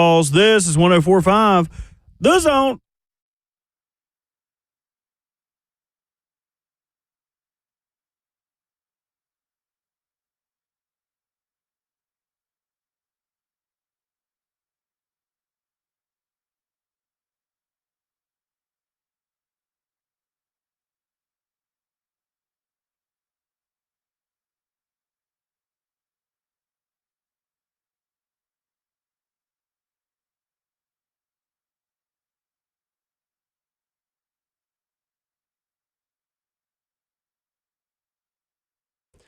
Second half of the show and hour number 3, getting started on a beautiful Friday in the Music City. This is Ramon, Kayla, and Will, RKW, 615-737-1045. How you join the discussion on the phone lines and on the F&M Bank chat. That is where you join the always lively banter on Facebook Live, YouTube, Twitter, or Twitch. Coming up in 15 minutes, we'll be joined by our new teammate, Zach Lyons, the new host of Blaine and Zach, from 1 to 3 right here on 104.5 The Zone, as well as the Football and Other F Words podcast, which made its 104.5 The Zone podcast network debut earlier this week. Sammy Kincaid will talk some high school football in just over a half hour's time, and Keith Bullock in hour number 4. Busy week coming to an end. Way to end the Friday. Especially good having Bully on, too, considering the performances we've seen from inside linebackers this training camp. I'm interested to hear his take on what he think of that group and expectations of them also. And I mean, Arden getting back into the fold and everything. So good send-off into the weekend on a big weekend for a lot of guys. I would say he would know a thing or two about the developing inside linebackers. Yes. Also a thing or two about moving from safety to inside linebacker. James Williams. Considering that's exactly what he did. Keith Bullock. Yeah. It is. I'm surprised we ain't tapped into that a little bit more. I didn't even think about that. Yeah, we know who's asking that question then. Yep. Well, that's solid. I think that's probably such a voice. I mean, this is just me naturally talking like that right now. It's Friday, man. I'm excited to be that. We're acting actually. We got football tomorrow too. Week 0. I've got a week 0 preview for you coming up as well later in the program. Here we go. I have gone into the college football preview magazines to give you a rooting interest. You know what? I'll just give it to you right now. Really, really quickly. A short version of this. Tennessee fans, you should be putting on your gold and navy tomorrow. And this is going to be a fun part of the college football season.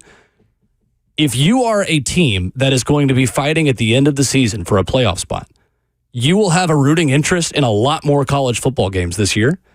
Because if Georgia Tech is able to upset Florida State tomorrow in Dublin, that's a team that is going to be in the mix for one of the last at-large spots, probably, that now will have less of a resume to make the college football playoff.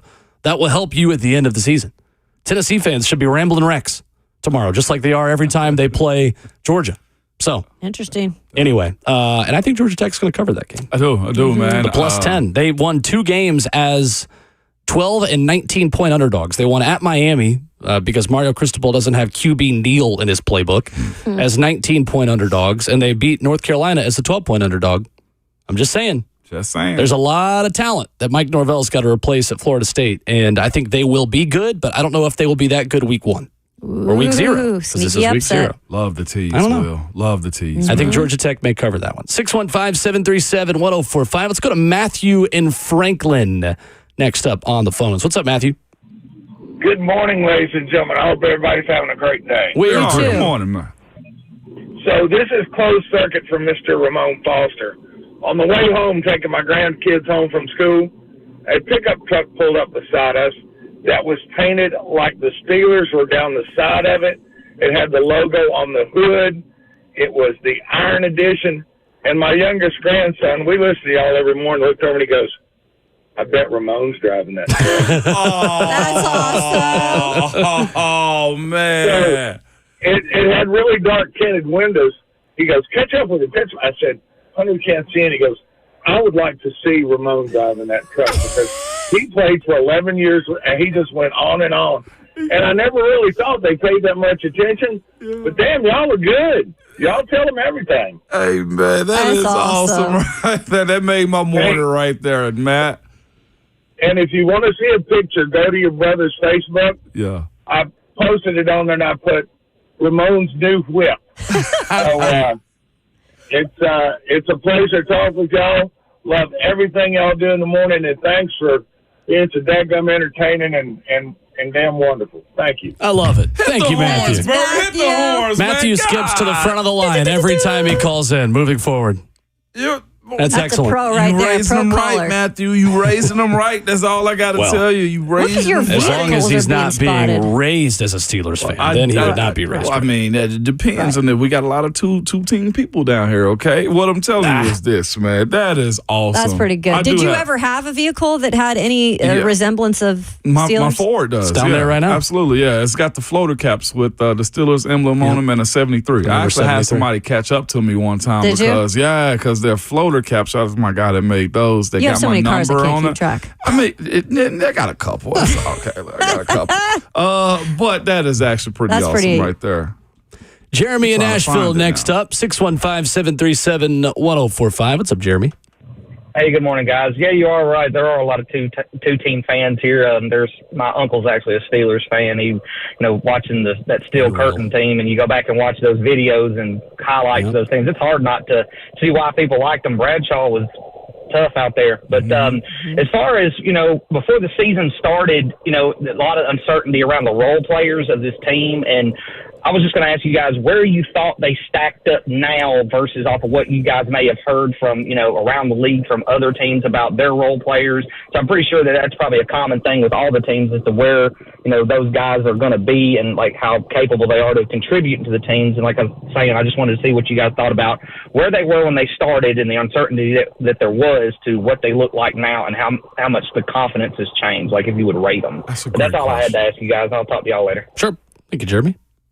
That's a great question. I'd say it's better than what I thought it was going to be, but it's still fragile. I need this team to be 80% healthy throughout the course of the year. Yeah. That's just where I am with it. Again, the third tackle is still a conversation to me. Inside linebacker, if somebody goes down. I love Chance Campbell, but regular season and versus preseason Chance Campbell, we don't know what that looks like, right? True. And then with the running back position, if one of those guys do go down, I think it can be operation. I mean, it could be standard operating, but as it pertains to who's the third guy that's got to fill that role, I don't know. Cornerback, if we don't get L'Jarius the entire year.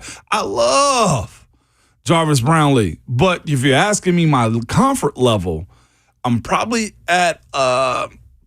He's a rookie. Because he's a rookie. The depth is better, and the back end of this draft has helped out a whole lot, and the free agents also. But if we go interior D-line, where are we at on a fourth guy jumping out in front of somebody else this preseason? I'm about a 5.5 on comfort of depth. I feel better. I feel better knowing the quarterback position, the running back's a little bit better, and there's a plethora of wide receivers that I feel like out of the game, if somebody's out, you have the philosophy offensively to be able to operate a little bit better still. Can I just put this into perspective to you guys? They flipped almost this entire roster. Like, they had to. Yeah. And so, realistically, we can't snap our fingers and expect the depth at every position to be better than it was. It's going to take a couple years to really build solid depth on this team. I'm just trying to be realistic about the situation because I think this staff has done a really good job with what they have. And this draft class is probably going to help from what we've seen. But it is going to take a little bit of time to get that quality depth. What I will say is Brian Callahan mentioned it on our show yesterday.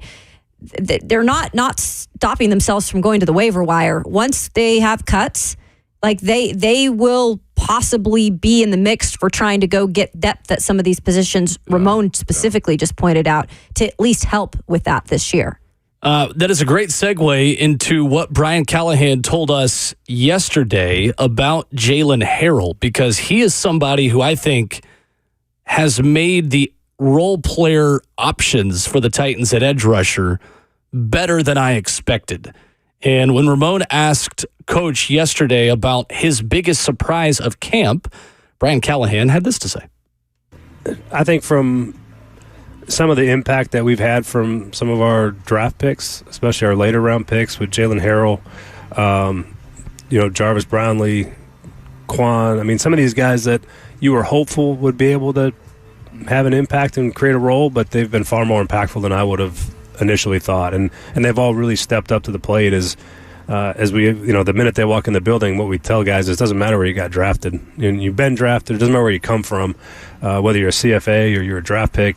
Ultimately is how can you help us? Mm-hmm. And these guys have shown that they can help us, and that part's been really fun.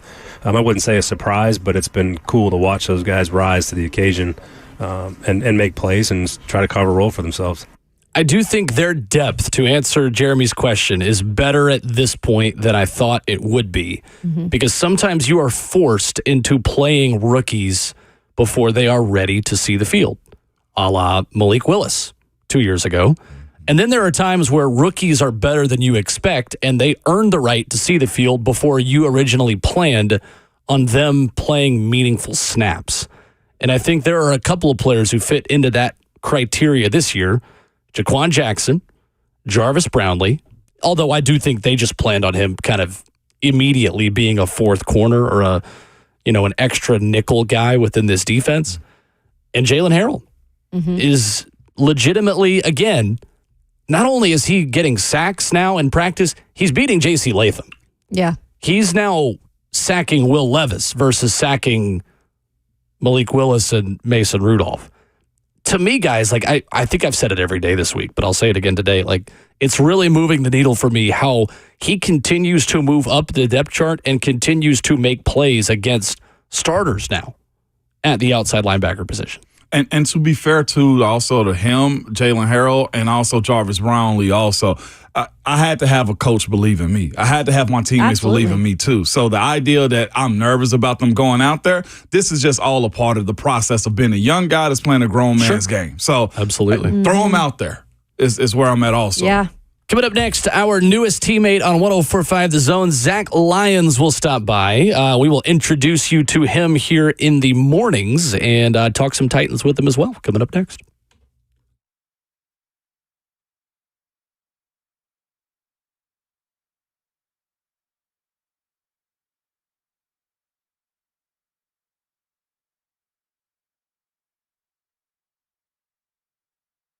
All right, guys, I'm going to make you hungry here for a few minutes because I love talking about Whataburger. 16 Middle Tennessee locations from Clarksville to Murfreesboro. And now through August 30th, Whataburger's got an excellent deal for you if you're hungry like me around this time every morning. Fans can get a free 12-ounce hot coffee or a 16-ounce iced coffee with the purchase of any breakfast entree from 11 p.m. and 11 a.m. Overnight, Whataburger, they got the breakfast going for you. Open 24/7, 364 days a year, closed on Christmas. But hey, it's the middle of August right now. You can redeem this offer as many times as you want so you can stay caffeinated as much as you need during Whataburger's breakfast hours. The offer is available in-store, at the drive-thru, online at Whataburger.com, and on the Whataburger app, which you need in your life as well for that curbside pickup or delivery. 16 Middle Tennessee locations from Clarksville to Murfreesboro. That's Whataburger, just like you like it.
Friday morning continues on Ramon, Kayla, and Will right here in studio today on 104.5 The Zone. RKW, Ramon Foster, Kayla Anderson, Will Bowling. And we are pleased to welcome our newest teammate here on 104.5 The Zone, Blaine and Zach. 1 to 3 weekdays here on The Zone. And our good friend Zach Lyons joins us here today. Zach, first of all, congratulations. Welcome. How has the first couple of days been being an official 104.5 The Zone radio host? Hey, it feels great. You know, I've been just grateful for the opportunity. But the first day, there are a lot of who the hell is this guy in the chat, but I eventually won him over. Yesterday, the chat was a little quiet, but we're going to get them all pumped up for a Friday where we're talking about Tennessee Titans football, talking about some UT football.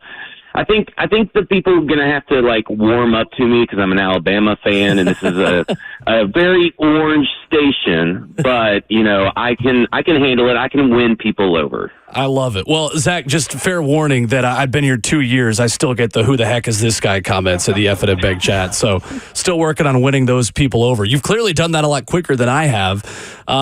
Listen, to be fair too, though, I mean, Alabama could be the second biggest fan base in Nashville, either Alabama or Auburn fans. So you are clearly in good company in this city. Yeah, I've had a lot of people say, well, now I feel safe to be able to call in to talk Alabama football. So I'm providing a safe haven for those that have felt silence for these last few years. I love it. I love it. Zach Lyons joining us. Catch him with Blaine Bishop weekdays 1 to 3 and on the Football and Other F Words podcast. Well, let's talk some Titans, Zach, as we look forward into the preseason finale. What is the position battle you are most interested to watch as the Titans go down to New Orleans this weekend? Yeah, I'm still interested in watching Jalen Harrell's progression. I was a big Jalen Harrell fan going into the draft, and when they drafted him, he was my favorite draft pick. That's a fifth-round talent easy in a seventh-round pick, and I think it's crazy that he fell this far.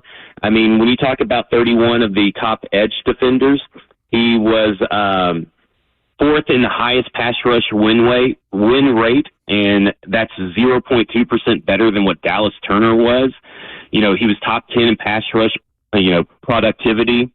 And, I mean, he's a leader. He's everything that the Tennessee Titans wanted. When they talked about Brian Callahan, had talked about that he wanted team captains. I believe it was on 104.5 The Zone that he actually said this. Can't remember which show, but he said that he was looking for team captains, people that played in big games, leadership qualities, and a passion for football. And Harbaugh was the tone setter, and he led the team in tackles for loss on the best defense in the nation, those Michigan Wolverines that won the national championship, and he was the tone setter for that defense. So I want to see his progression because it's looking like he's edge number 3, and if Arden Key's hamstring, gives him problems, he's going to be a big factor in this defense. And then, of course, the inside linebackers, because that's pretty much everybody's talking about, is Chance Campbell, Otis Reese, James Williams. That is a real, battle right there for that third and fourth linebacking spots, and I think that right there is something that you need to watch for. Zach Lyons of Blaine Design. Blaine, golly, I'm getting used to it right now, okay? That's getting Zach Lyons. Don't do me like that, Bert. Dying, Bert. Zach Lyons of Blaine and Zach with us this morning, man, talking to our new teammate. Zach, coming out of this weekend, man, we've had this conversation just speaking of quarterback play because everybody speaks about the quarterback, right? If this is their dress rehearsal where he's going to get 3 series, maybe more, who knows, right? What do you have to see from Will Levis that's going to make you comfortable? I need to see some accuracy. I think that we know that he has worked in a lot of stuff and has progressed with stuff that he does before the snap, the stuff that he does getting in and out of the huddle, the footwork, the mechanics. He's put in all this work. Well, all that work leads to being accurate, and that has been his biggest issue back in college. You can say that it was a Will Levis issue. You could say that it was a surrounding talent issue, but either way, there were accuracy issues coming out of college. Now he has to go short and intermediate, something that he's learning to be comfortable with, that he showed in week 1 that he can do, but we got to see some consistency out of Will Levis. They have not been able to stack days in practice, which is kind of concerning. And yesterday versus the twos, the reports were that the first string offense was losing. So they're going into this game, dress rehearsal. We need to see command. We need to see accuracy. I'm not as concerned about point scoring, but we need to see that chemistry with Calvin Ridley start popping up. And it will happen. Like, I'm not concerned about the Calvin Ridley issues, but we need to see that consistency and accuracy from Will Levis and make sure that he's making the right decisions, because this season lives and dies like every NFL team season with its starting quarterback. And Will Levis has that pressure, but he has that mentality to handle that pressure. No doubt. And staying in the conversation of the quarterbacks, too, when you look at this group, all three have gotten better. What we've seen from Will Levis, I feel like we can say he's gotten better, taking steps, Mason Rudolph, and also Malik Willis, too. On cut day, if you could give just a soft answer on, like, do you believe they'll keep 2 or 3 quarterbacks with what you've seen? And let's go primarily with Malik. What have you thought of his progress? Does it warrant a third quarterback spot? Look, Malik Willis is a nice guy. Here's the thing: he has clearly made progressions from his rookie year, but the base that he's progressing from, that foundation, was very, very low, that low floor, and so it's very easy for him to look better year after year. What's interesting is that the NFL approved a rule over the summer that's being kind of overlooked, where you can call up your quarterback from the practice squad an unlimited number of times as your emergency quarterback. And right now, you can find a third quarterback to be able to do that with. I would like for it to be Malik. I think that if they were able to bring back Malik Willis on the practice squad, he could learn a lot and have some stability in his young career, and maybe being the scout team quarterback, continuing to learn this offense and get familiar with the terminology, what they expect, and grow on the practice squad. Not only do you save a roster spot and give it to someone that can actually, contribute on game days, but you also maybe are building up a quarterback to be the guy that replaces Mason Rudolph, who's only on a 1-year contract. So maybe this is the chance for Malik Willis to be quarterback number 2 next year if he goes around on the practice squad. I just don't see them keeping 3 quarterbacks. Zach Lyons, co-host of Blaine and Zach. You can listen to them weekdays 1 to 3 p.m. right here on 104.5 The Zone. Zach, when it comes to depth, and we've talked about several positions, just the quality of the depth, but let's talk about the 2 tackle positions and any worry there. Could they possibly, after roster cuts, go out and grab a guy or 2? Oh, I am terrified of the depth position behind NPF and JC Latham. It's a scary place right now for me. It's not it's very dark behind there. It's like an abyss. To me, Jerron Christian is probably the guy that's going to be the swing tackle, but I know that Jalen Duncan at times has looked better. This last preseason game did not instill me with confidence in Leroy Watson or Jerron Christian. They were playing against second stringers and third stringers and were having a heck of a time handling bull rushes, speed rushes in the run game. Jerron Christian was on the ground a lot. Leroy Watson was on the ground. When Brian Dooley is the best looking offensive tackle in the preseason game, that just terrifies me. It's a terrifying thought, and Brian Dooley's not making the team. After watching the All-22, I put out a tweet that said the Tennessee Titans have to have their waiver claim ready for some tackles. And listen, these tackles are likely going to be on the same level as a Jerron Christian, Jalen Duncan, or Leroy Watson. But these guys, Jerron Christian, again, probably the guy that's probably the safest out of those.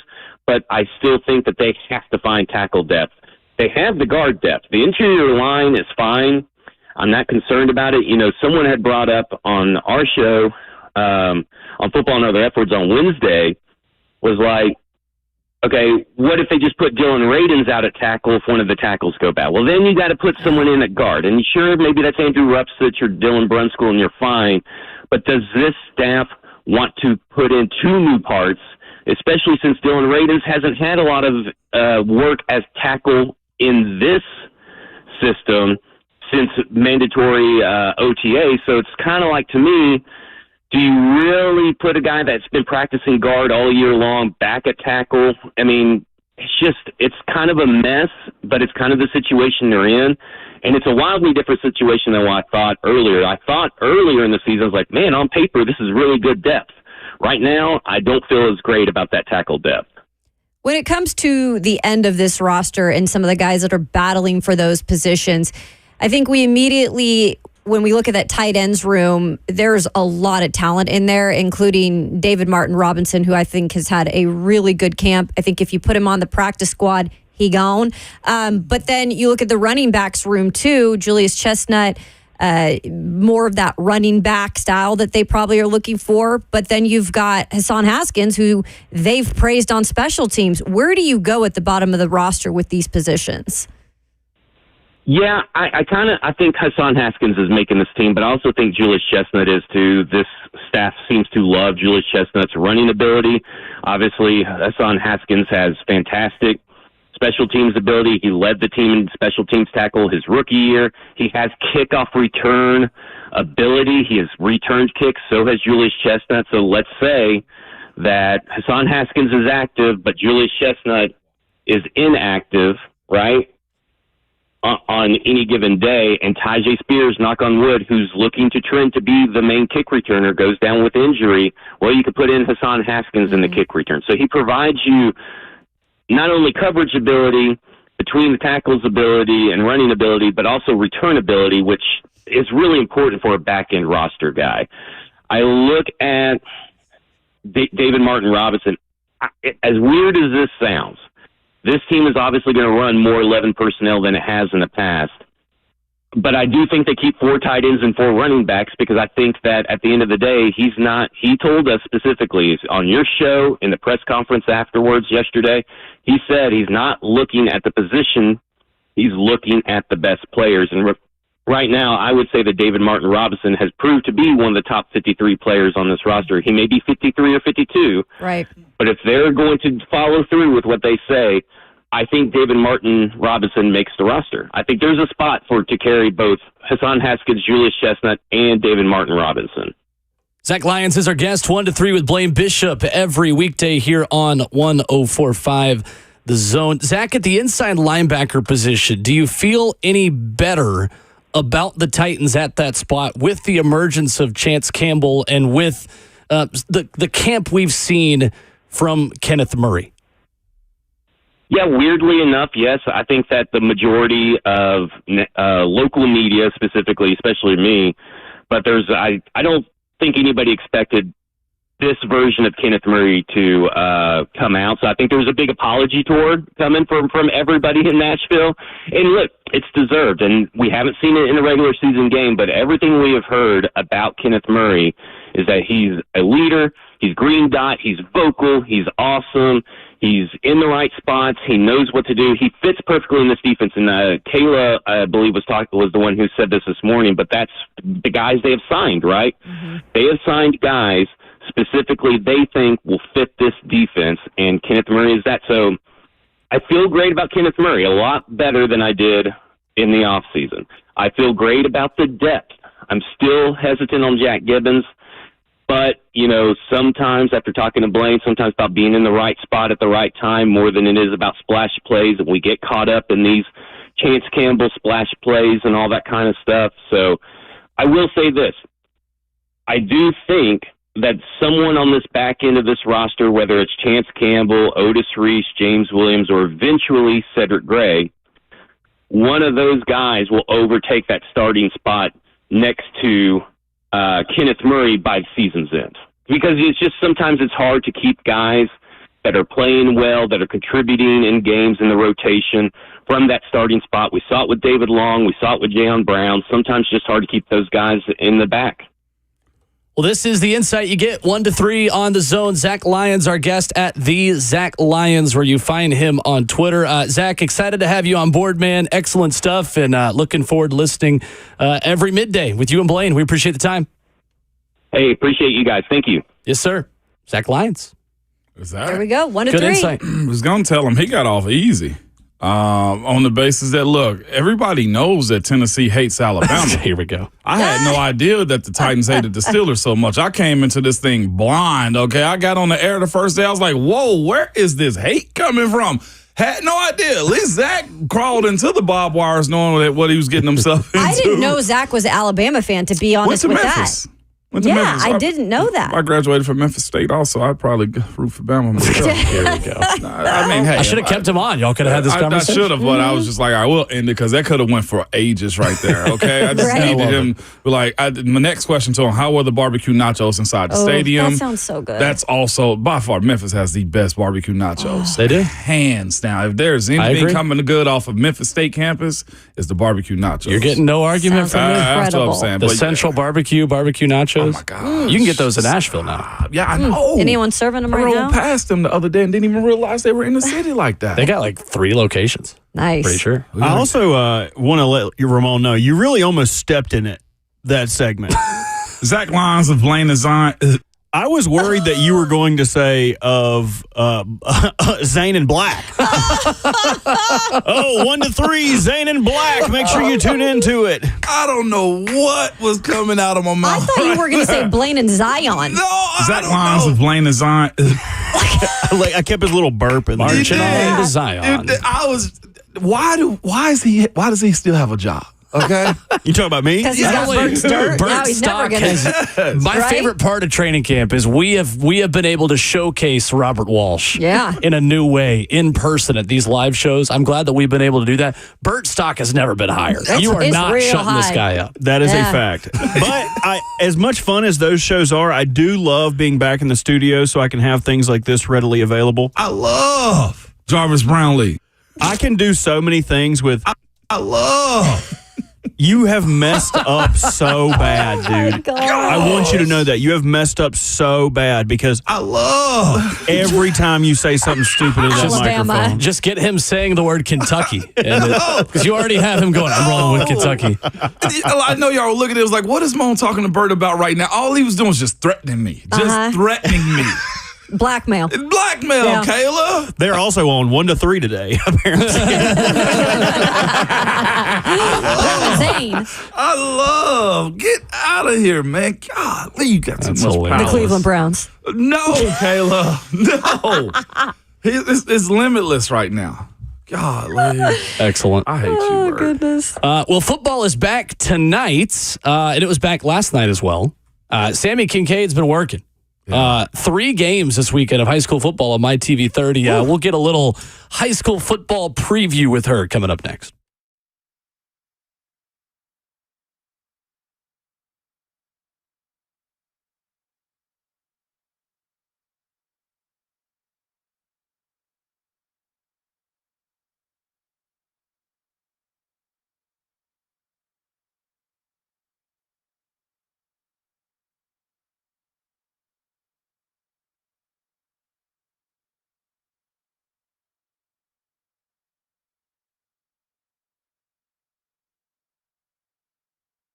It's Ramon Foster for Hiller Plumbing, Heating, Cooling, and Electrical. First and foremost, man, shout out to them for servicing my HVAC units yesterday, man. They've been clutch and super professional. If you need anything done around your house, you got to reach out to them. They will handle almost everything you need done around your house, from electrical, plumbing, just all across the board. And right now, summer's over, and it's time to get ready for the start of school. Heck, we're already back in school, but for the full month of August, they have deals right now where you can get $99 drain cleaning specials, $500 off both select high-efficiency HVAC systems and new tankless water heaters, or use that $1,000 off and get whole home generators around your home for those moments where the lights may go out. For more details, visit happyhiller.com.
Wrapping up hour number 3 of Ramon, Kayla, and Will, RKW. Ramon Foster, Kayla Anderson, Will Bowling, joined by our 104.5 The Zone teammate and My TV 30 sideline reporter, Sammy Kincaid. High school football is back. What's going on, Sammy? Good morning, you guys. How you doing? Are you just a little busy?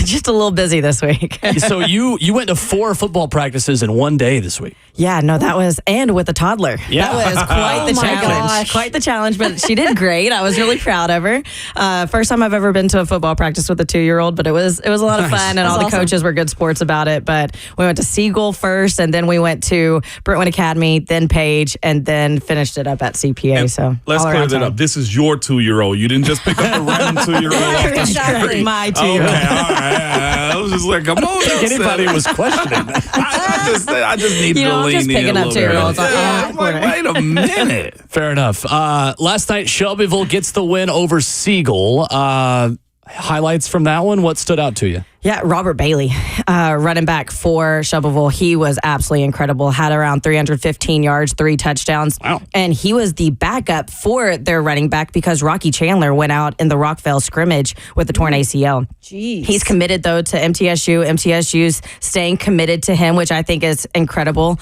of Derek Mason to be able to stay committed to him like that through this. He had surgery on Tuesday, though.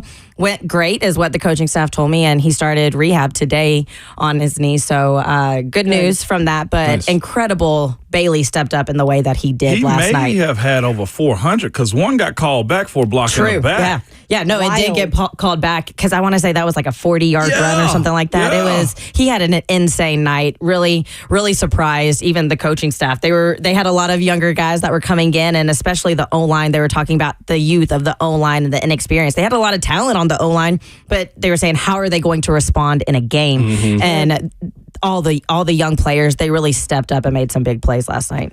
Tonight, you've got a state championship contender. Every year now, Page is in the mix. Again, played for a Blue Cross Bowl in Class 5A last season. They go up against Giles County tonight. And I love Coach Charles Rathbone and what he does over at Page. That has become one of the powerhouse programs of Middle Tennessee. Yeah, no, every single year they are getting it done on the field. And also what I love about Coach Rathbone is he's not making sure they're just going to get done on the field. He has good quality guys on his team that are in the community. They're doing well in the classroom. They are very much so well-rounded, and he's really big about making sure young men are coming out of that program. Coach Rathbone does a fantastic job over at Page, and I'm really excited for tonight's game. There's going to be a big battle up front. That O-line and D-line for Page is going to be quite a test for Giles County, but it's going to be a great battle between the O-line and D-line for sure. I was going to say, who can we look out for just maybe as an emerger this year from either team, in terms of a skill position? Yeah, well, I think a guy that you're going to see a lot of tonight because he's going to be playing quarterback, but he's also going to be playing on the defensive side as well as William Weebush. I think that's a player that is really going to be making quite a few plays tonight for Page, and it's kind of questionable how much, and that's one of our big questions to Coach Rathbone was how much are we going to be able to see him at quarterback because you also need him on the defensive side of the ball. And so I think that's going to be a balance that they try to figure out in week 1. Go ahead. I was going to say, how excited do you get for this, though? I'm so of the year? excited. Like the Thursday night game, like you cheated. You got a Thursday night game, Sammy. Yeah, no, it's a ton of fun. This is the one thing, whenever I moved back to Nashville, I said, I want to be part of Friday Night Rivals. Whenever it was Thursday Night Lights back in the day, I was a part of it in Chattanooga, so whenever I moved back, I said, that's the one thing I want to be a part of. It's just such a special atmosphere. High school football is so special in Middle Tennessee, and so I'm very grateful to get to be a part of it in the way that I have for the past 3 years on the sidelines, but technically the past 4 years I've gotten to be a part. Well, you are going to see the future of Tennessee football as well on Saturday. I know a lot of Vols fans interested in George McIntyre, the Tennessee commitment at quarterback, going into his senior season at Brentwood Academy, going up against Division II AA powerhouse CPA, defending state champs there, just a perennial powerhouse again under head coach Ingle Martin there in that classification. Paul Wade first season at Brentwood Academy, he has won everywhere he's been, and he steps into a program with pretty high expectations. Yeah, no, we were talking about it beforehand. He said that Brentwood Academy was the one place he would leave for. He's really excited about being at Brentwood Academy, and he's got a lot of players that are going to be new to Brentwood Academy this year that have filled in some holes that they were missing from last season. So it looks like this season's going to go a little bit differently. I know, Will, you'll be happy about that one for your alma mater. No, that's all right. He's air fist bumping if you don't see him in the chat. The non-verbal fist bumps, all I will ever get. I am an impartial broadcaster on 104.5 The Zone. That's all I am. The amount of college prospects you're seeing on these teams, though, Sammy, has got to be fascinating. Yeah, well, even the one tomorrow night with Brentwood Academy and CPA, you got the future of Tennessee football, but also the future of Tennessee baseball, because the quarterback for CPA is a Tennessee baseball commit. So you really have it on both sides there. So that'll be really interesting to see that matchup. But all across the board, it's really exciting to see just how many guys are getting opportunities. Even tonight, Coach Rathbone, I was talking to him about his son, because his son has like 7 offers right now. Wow. And they're still coming in. Yeah. And he has had 2 sons play for him. And I said, how special is that? Because not only are you getting to coach your son, but you get to, he said it's hard because as a parent, you want to be a part of the recruiting process, be a part of everything of your child's life. And he says it's so difficult, though, being a head coach, because there's rules as a head coach, but there's rules as a parent. And so he's like, it's difficult. I can only imagine. It's going to be good. Yeah. Sammy Kincaid, you will see her hustling on the sidelines tonight. Again, Page against Giles County, BACPA tomorrow.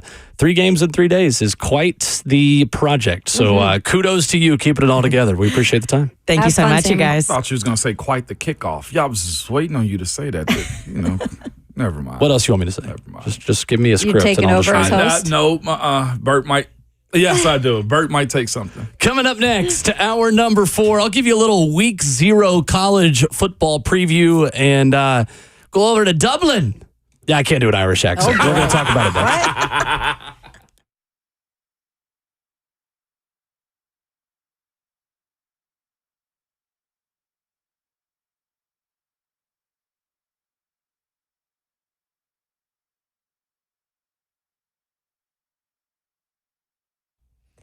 You've heard us talk a lot about FanDuel, America's #1 sports book. Well, they have something a little different for you now through September 22nd. All FanDuel customers can bet $5 and get a free 3-week trial of NFL Sunday Ticket from YouTube and YouTube TV. Then, with the YouTube TV base plan, you'll be able to watch every regular season Sunday afternoon out-of-market game. All you need is a Google account and a current form of a payment, and you can cancel at any time. So just visit FanDuel.com/Kayla to download America's #1 sportsbook. Remember, must be 21 years and older to bet. Present in Tennessee. First online, real money wager, only $5 first deposit required. Bonus issued at non-withdrawable bonus bets, which expire in 7 days. After receipt, restrictions apply. See terms at sportsbook.fanduel.com. Gambling problem? Call Tennessee Redline at 1-800-889-9789.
What's going on? 9 o'clock. Good morning from the 104.5 The Zone Studios. I am Robert Walsh. Final week of preseason action. Titans on Sunday with the League Company Countdown to Kickoffs.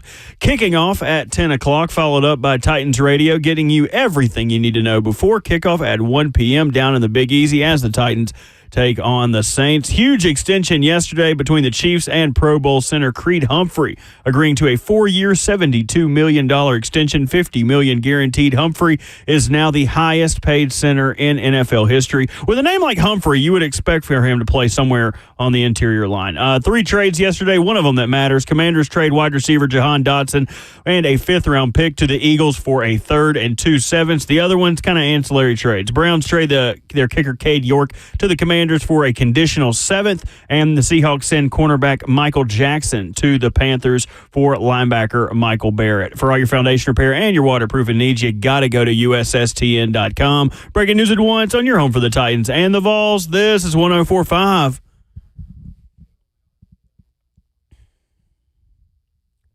The Zone.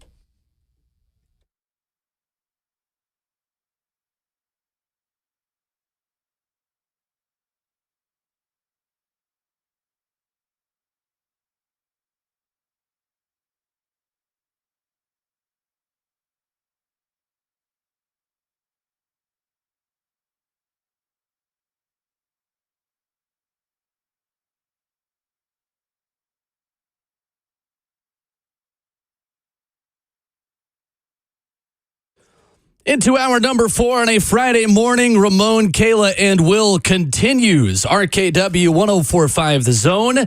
And the show continues wherever you download podcasts every single morning as well. This week, you can get Brian Callahan on the show yesterday, wherever you download podcasts, Apple, Spotify, as well as 1045thezone.com. You can get Burke Nihill, Titans president, surprising Robert Walsh with a mason jar of dirt.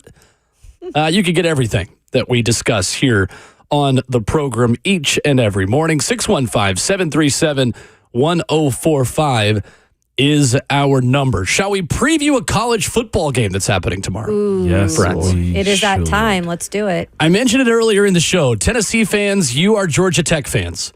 Tomorrow, Florida State enters the season as ACC championship contenders. However, I think that they are likely the second best team in the ACC this season. Which, by the way, I think it might be Miami's year. You think it's Miami? In the ACC this season, but that's a separate conversation. Georgia Tech is very interesting because Brent Key is kind of got them rolling a little bit. And Recruiting. As underdogs, more specifically, they were excellent last year. Georgia Tech won 4 games in just ACC play as dogs last season. 4 outright wins, including as a 19-point underdog at Miami because Mario Cristobal doesn't have QB Neal in his playlist, and 12-point underdogs against North Carolina. And it's all because of the guy that Jim Chaney desperately wanted to be a Tennessee Volunteer. Haynes King. The quarterback at Georgia Tech, the lefty. Last season, guys, he was one of 2 FBS quarterbacks with 2,700 passing yards, 600 rushing yards, 25 touchdown passes, and 5 rushing touchdowns. The other one, Jaden Daniels. He won the Heisman. 6 of their 7 top receivers are back with Georgia Tech. They were awful on defense last year. They made a coordinator change midseason. Former Tennessee assistant Kevin Shearer became the interim DC. They've got a new guy now. They will be going up against a Florida State offense that, of course, lost Jordan Travis at quarterback. They lost their running back, top 2 receivers, tight end, and 2 starting linemen. All 5 of their skill players were drafted. And DJ Uiagalelei, after being good at Oregon State, but still not posting great numbers, is the guy. This is a very interesting matchup. Adam Fuller, the star defensive coordinator, has a really good amount of talent for that FSU defense. Pete Thamel thinks it's the best defensive line in college football. And he said that. He's doubled down on that on ESPN over the past week. I like Georgia Tech to cover the 10. I like Florida State by a touchdown in this game. And man, that felt good to preview a college football game. Wow, yeah. You sure did it. Yeah, Florida State, man, going to be very interesting. Again, top 10 team this year, looking into it. But I wonder about the travel. We'll see how they all deal with that. 11 o'clock game for us tomorrow, man. And the first one of the season. So many unknowns about it, too. So having a veteran quarterback. I don't know what DJU is going to be this year, considering he's been transfer after transfer. Trying to find an offense that works for him. I'm not sure if you said who their offensive coordinator is, Will, but he's in a spot to where he should be able to have the weapons to make Florida State go. But in all actuality, I just don't know if he has it. You don't move that many times to be at this many spots to become a starter one more time instead of going to the NFL. So we'll see. I'm just excited that it's a kickoff at 11. I'm not sure if I'll be in the house or out of the house, but at some point in time, I want to just sit back and go, we're back. Well, and enjoy I might even just say football. Right? Okay, I might do the chant myself is what I'm telling you at this point. Well, we're enjoying the ACC while we can, because who knows what the ACC will be moving forward when it comes to college football. So just a disclaimer to everybody who is an ACC fan, enjoy it while you can. But yeah, I think DJ Uiagalelei, he clearly, was able to get the job done at Oregon State last year. I know his numbers weren't prolific, but I think he did advance a little under Jonathan Smith, who is clearly now moving on and upwards in his coaching career. But Florida State's another level of expectations. And you're right, they have more talent than Oregon State, hands down. They also have more eyes. And that's why I think you're going to have to see a better DJ Uiagalelei to help elevate this team, who already has high expectations to perform because it's Florida State and they had a pretty good year last year until the injury happened. So, yeah, it's an interesting game. I think Florida State will probably win it, like Will said, but Georgia Tech, where for a school that's hard to get into, or for a school that's academic, they sure kind of find their marks in terms of football. They do. They stay in the mix. Well, they've been recruiting well. Even when they were running the wing T, or they were running in the plays, a flex bone, whatever. Exactly. They've always been consistent. They're in Atlanta. Off. They're literally in Atlanta. They've been pretty bad at the end of the Paul Johnson era and after him. You got to go way back to find the times when, Georgia Tech as an SEC team was relevant and injured. My dad was talking about that the other day. He was like, honestly, growing up, they kind of were all over Georgia there for phases. And they had VFL Bobby Dodd, obviously, who was their legendary, coach at that time. But interesting, with Florida State, the offense with Malik Benson coming from Alabama, Jaylen Brown coming over from LSU. I think Florida State will click as a legitimate playoff contender. I think it's going to look uglier, though, in this game than it will for them the rest of the season. They just are replacing too much to hit the ground running and just be that team for me in week 0. One less week, really, to prepare. I don't know how much that really matters, but gosh, we're just so back. We're so back. Are you doing anything for it tomorrow? Am I? College football? Yeah. Oh, I've got NSC, Austin FC tomorrow night, so I'll be working on soccer notes and watching from the comfort of my home. Yeah. Can't wait. I am. Appointment TV. And then I might even try to see if I can catch a high school football game tonight, too. I might. Do you want to come to Franklin? I was going to say, do you go out to them? There's a big rivalry in Hendersonville. Well, Beach and Station Camp plays this weekend, too. Well, tonight also. Bisons and the Buccaneers. Yeah, man. And that's going to be good. I think Beach they got a good squad coming back, too. So I'm looking forward to seeing what that's going to look like. Those rivalries in county like that. Beach Station Camp. Rivalries. Liberty Creek now is a part of it. Hendersonville High. Nice. Oh, my gosh. They're pushing it, and I love it. I love early this season. We've got the Battle of Franklin tonight on 104.5 The Zone as Centennial goes up against Franklin. And I love early season non-region high school football rivalries. We've got 2 to start the season because next week we go down to Granny White Pike and see Brentwood Academy play Brentwood High School. Kudos to the coaches who schedule their non-region local rivals. And I think that coaches are doing a better job of this in Tennessee than they have in a long time in scheduling teams that you don't have to play, but you choose to play. So tip of the cap to Coach Jamal Stewart at Centennial and 5A. 4 of his 5 games in non-region play this year are against 6A Williamson County opponents. And Jamal Stewart, the second-year head coach who came over from East Nashville last season at Centennial. Of course, our good friend Kevin Dyson, the principal over at Centennial High School. Their non-region matchups are Franklin, Summit, Independence, Brentwood, and Springfield. Oh, man. Wow. That is a murderer's row Jeez. of high school football powerhouses. So excited for that matchup tonight. And our high school football coverage will go until about 10 o'clock starting tonight on the Zone with myself and Brad Hopkins.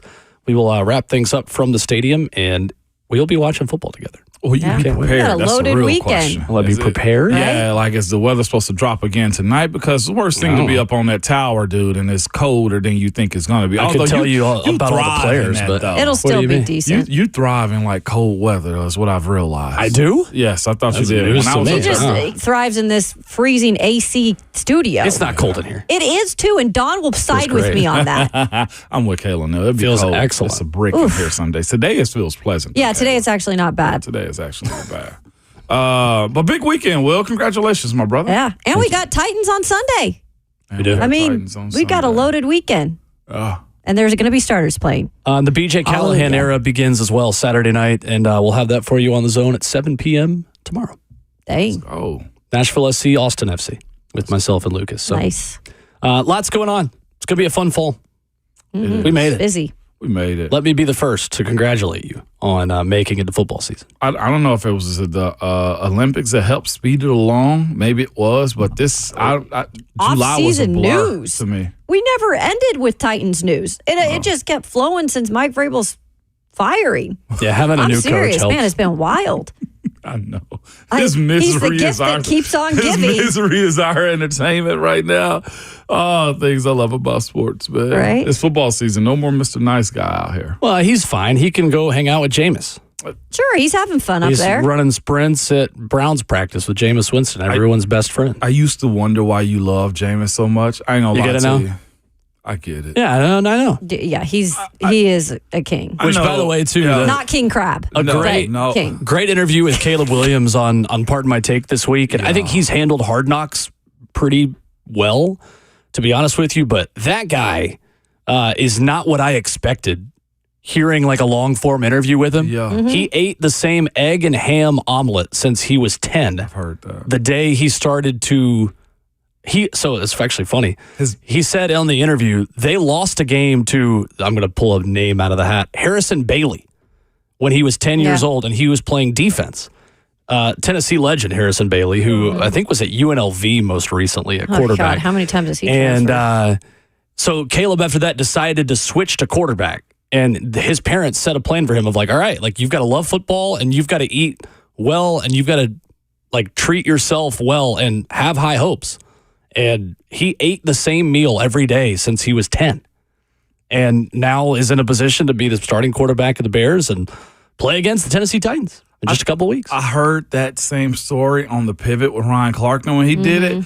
And yes, he's a grinder. He was like, screw it. Where you lose, it won't be because I'm not in the position I'm not supposed to be in. Like, it was insane, the plan. And it was his dad that set it up for him. Did he break that down to you in that too? Yep, it was his it was. father that said, this is how we're going to do it, and you're going to follow this plan. And he bought in. For a young man, for a young man in high school to buy into what his father and mom was wanting him to do, it was insane. He lived in an apartment in D.C., away from his parents since he was a freshman in high school. So, like, his level of commitment was way more than I would have ever imagined in today's athlete. Like, the concentration factor wasn't there enough for me to realize how much that he was doing.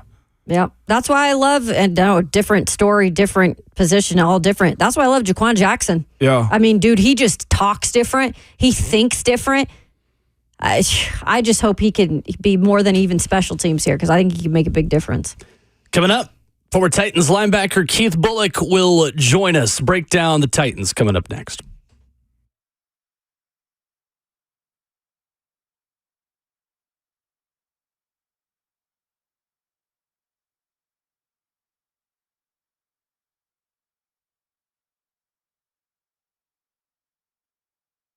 It's Ramon Foster for Wesley Mortgage, man. Letting you know, man, a good business starts with good ownership, man. And that's Chuck McDowell. One, he's a local Nashville native, and he cares about this community and is proud to serve it. Chuck, He reinvests in the people and the place that make Nashville such a wonderful place.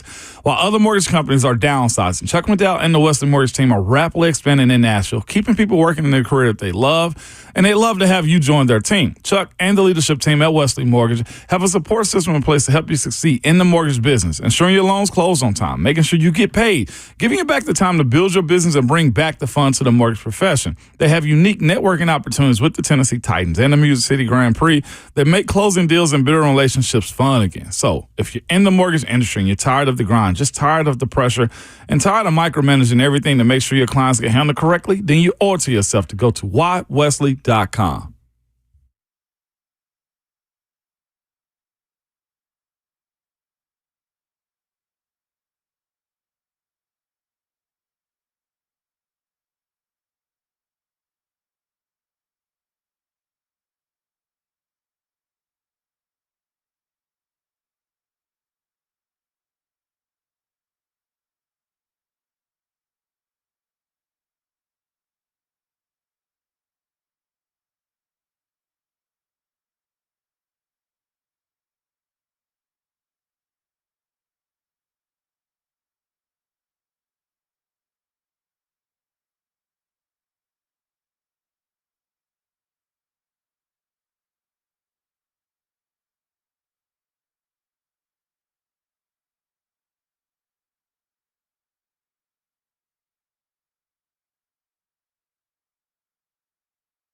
Prince's Hot Chicken, the original hot chicken. They know a thing or two about hot, so they're bringing you the hottest moments from RKW throughout the week in a segment I like to call Prince's Hot Mic. Oh, we've got a special visit this morning. Titans president Burke Nihill has made his way to the table. What's going on? How are you? I had an exciting announcement. And Okay. I thought, this would be the place. Last week, I was asked whether I get any unsolicited marketing ideas. Bert actually had one of the better, more profound marketing ideas that we'd heard. So I am holding in my hands the first mason jar of Bert's dirt. Bert's dirt. Oh, my God. Hot Mics, hot chicken, Prince's knows hot. Prince's Hot Chicken, the original hot chicken.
Hour number 4 on Ramon, Kayla, and Will. RKW continues live in studio on 104.5 The Zone and live on 104.5 The Zone TV, Facebook Live, YouTube, Twitter, or Twitch. Please. Titans legend, Mr. Monday Night, Keith Bullock joins us here on the show. Bully, what's up? How are you? Oh, man, I'm doing great. I had to apologize to Robert because, every time I've done this to every show, that 629 number comes up, and I'm just like, yeah, whatever. And then, I'm getting a text, yo, Bully, you still coming on? And I'm like, oh, man. So, yeah. You're here today, though, Bully. It's all that matters. Made it work. Yeah, I'm here now. That's old news. The 629 number still tripped me up, too. That's how you can tell the originals from the transplants. Ooh. For sure. I love it. Keith, how do you feel about this Titans team? Do you feel like you have learned anything significant through preseason, through camp, about where this team is at going into the preseason finale in week 1 here in a short amount of time? No, for me, it's kind of hard to tell during preseason, especially now. Maybe we'll get a better glimpse of how the offense is going to run. I think I tuned in the first preseason game and caught the first couple of offensive drives, that first defensive series, and look, defensively, it's hard to tell because that first defensive series, they didn't have Big Jeff. They had Big Sweat in there. They had Murray. They had some guys, but, 49ers kind of just ran the ball at will. So I'm not going to base the Titans' run defense off that. You know what I'm saying? And, offensively, they moved the ball well, and you saw how they're going to be multifaceted.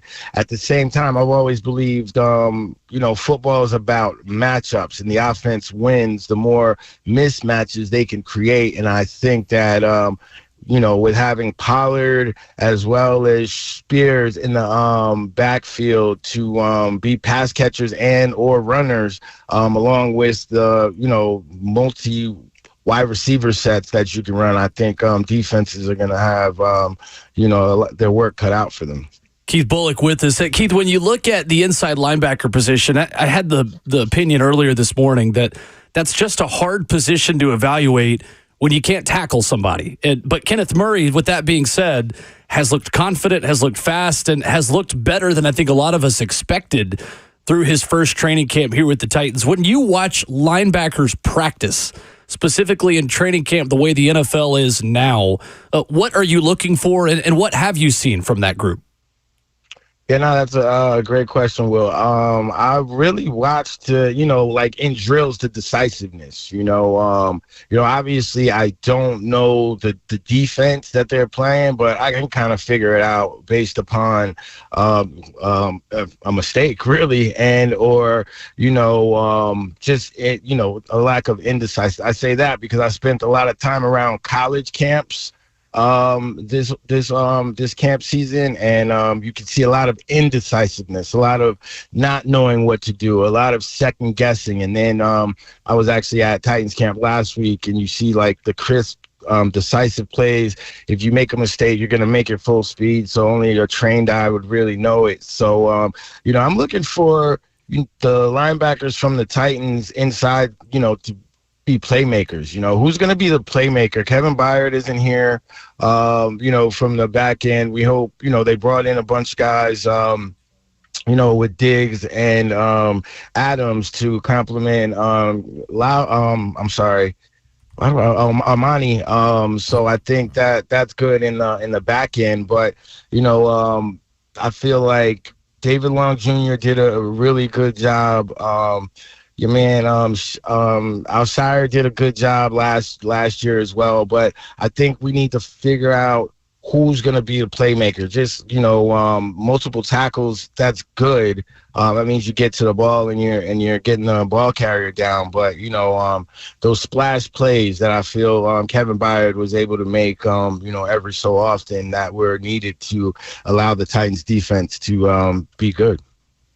Bully, Keith Bullock with us this morning. Bully, when you look at how you go about getting to the quarterback with a defense, blitzing is one way, and I feel like Denard Wilson has that in his arsenal. But to do it with 4, is that more ideal for a defense to be able to get home with 4? And if that is the case, the best rushers that you've been around, what has been in their toolbox to get sacks?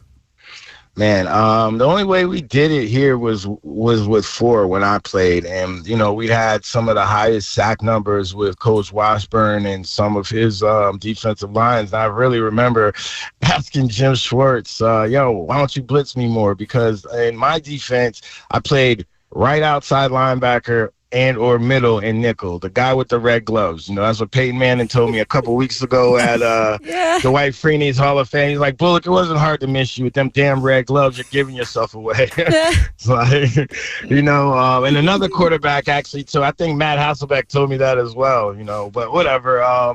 So to be able to, in Denard's defense, to be able to be moved around, they never know where you're coming. I think it's tougher for, a offensive line to prepare for because you don't know where these guys can be coming from. But I think it's way more intimidating where, all right, I got Javon Curse in front of me, Kevin Carter, or Kyle Van Bosch out. It's a one-on-one matchup, and I remember, one of my former players, when they would play against Dwight Freeney, he would always tell whoever, hey, don't be leaving me. Like, Ramon, you already know. You can talk to it. You can talk to it better than I can. Hey, keep your eyes on me today. Yeah, you know what I'm saying? And this player was a great player. But yeah, so I think just from hearing and seeing, I think the one-on-one when okay, I have number 90 all day, whereas okay, guys, let's the quarterback can help you out with blitzes and stuff like that. Oh, that is funny, Bully. You know how many times I've had that conversation, or even myself, like, hey, keep your eyes right here, okay? God. Yeah, because a lot goes into that. Because even playing like a good running back, I know we're playing like a Fred Taylor or like a Corey Dillon or whoever we're playing. I know, linebackers and running backs, that's the matchup. But I need all 10. Everybody's starting on Wednesday. We got to get to the ball. That starts on Wednesday. The mindset. And like I said, I'm sure for an offensive coordinator and offensive line coach and just an offense as a whole, when you're going against a defense that causes pressure, that starts on Wednesday. But to answer your original question, I think a 4-man pressure is better because now you have more people that can cover in the back end, and the ball still has to come out fast. Look, Reggie White, his defenses weren't, blitzing often at all, maybe a little bit with Buddy Ryan, but it didn't really need it. Bully, for the ones that are comfortable this week, you're fine. I'll never forget getting to the point in my career, it's like, cut day coming up. All right, it's a day off, right? And you a first rounder, so you always had that feeling, Bully, okay? I was always good. With that being said, I'm always getting in the club.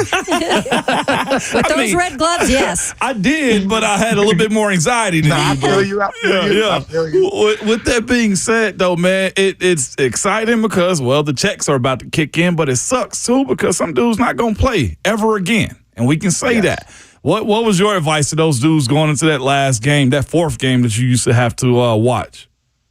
Hey, look, man, I would always, because you always got to get close to a guy, because like you just said, some guys going really hard and they deserve to make the team, but numbers, it comes down to numbers a lot of times. So that last game, tell them, look, man, you're trying out, I know you've been hearing it, but you're trying out for all these teams, man. Go out there and play your ass off, because this could be your last shot here, but you can get another shot somewhere else. And then, you got the guys that you were cool with in camp and, they don't got a shot here or nowhere else, and those are guys, you just say, go out and play. And I hate, and I'm not trying to be in the locker room when cuts are made, because everybody's always coming to my, they got me, big homie. They got me. So like that last dap, and I'll see you somewhere in the off season. Lies. You're lying. Really like that. Yeah. You weren't going to see him. Bully, real quick, and maybe I need to wait the next week to tell these stories, but I was like you at a certain point, I didn't want to see nobody. So I went to Niagara Falls with somebody one time. What? Bully, they got a call while we were at the falls. Oh, wow. Well, that stinks. They should have jumped into the. Oh my Oh God! my gosh! Wow. You know what? That's funny. I got one for you. I was at Vegas July 4th weekend, and somebody got a call when they got the call and they were on a ticker. So he's like, yo, he still went on to all the pool parties and everything. Shots for everyone. At that point, what can you do? But yeah, I mean, he was sad around me. But couple shots of Patron ain't forgot about Now she in the zone. I'm sure that might have been the best place to be. Hey, Will, it definitely did because he really had Sam like, what you gonna do, bro? You gonna leave? He was like, man, F it, I'm already here, man. I ain't Right. gonna mess up my weekend. Jeez. Keith Bullock joining us now on RKW. Before I ask you a question on the offensive side of the ball, I did want to pick your brain about Cedric Gray, the rookie coming out of North Carolina, the 4th-round pick this year. I think there was a lot of high expectations for this young man. Also, the conversation even with him wearing the green dot to start the year. He started a little behind. I know he mentioned to us a couple of times just the speed of the game is such a different level. And then he had that shoulder injury, and we haven't seen him yet. How do you feel like, in terms of when he does get back, how far behind he is, though, at this point? I mean, look, if he was far behind before and he got hurt, then I think you can look at him definitely contributing highly on special teams, and maybe it's a redshirt year for him. From what I understand, he was a safety in college, and they drafted him to play linebacker in the NFL. I played safety in college, and I played, outside linebacker and then middle linebacker in college as well. So when I got to the NFL in only my 3rd year playing linebacker, but I had played at a high level for 2 years already. So, I think for this young man, obviously I don't know what they really have in store for them, but I know they speak highly of him, and they want to see him on the field. So even if he just contributes on special teams, and if he's talented enough, they can create a package for him. I remember my rookie year, I didn't play many downs, but they created an extra package for me to get me on the field to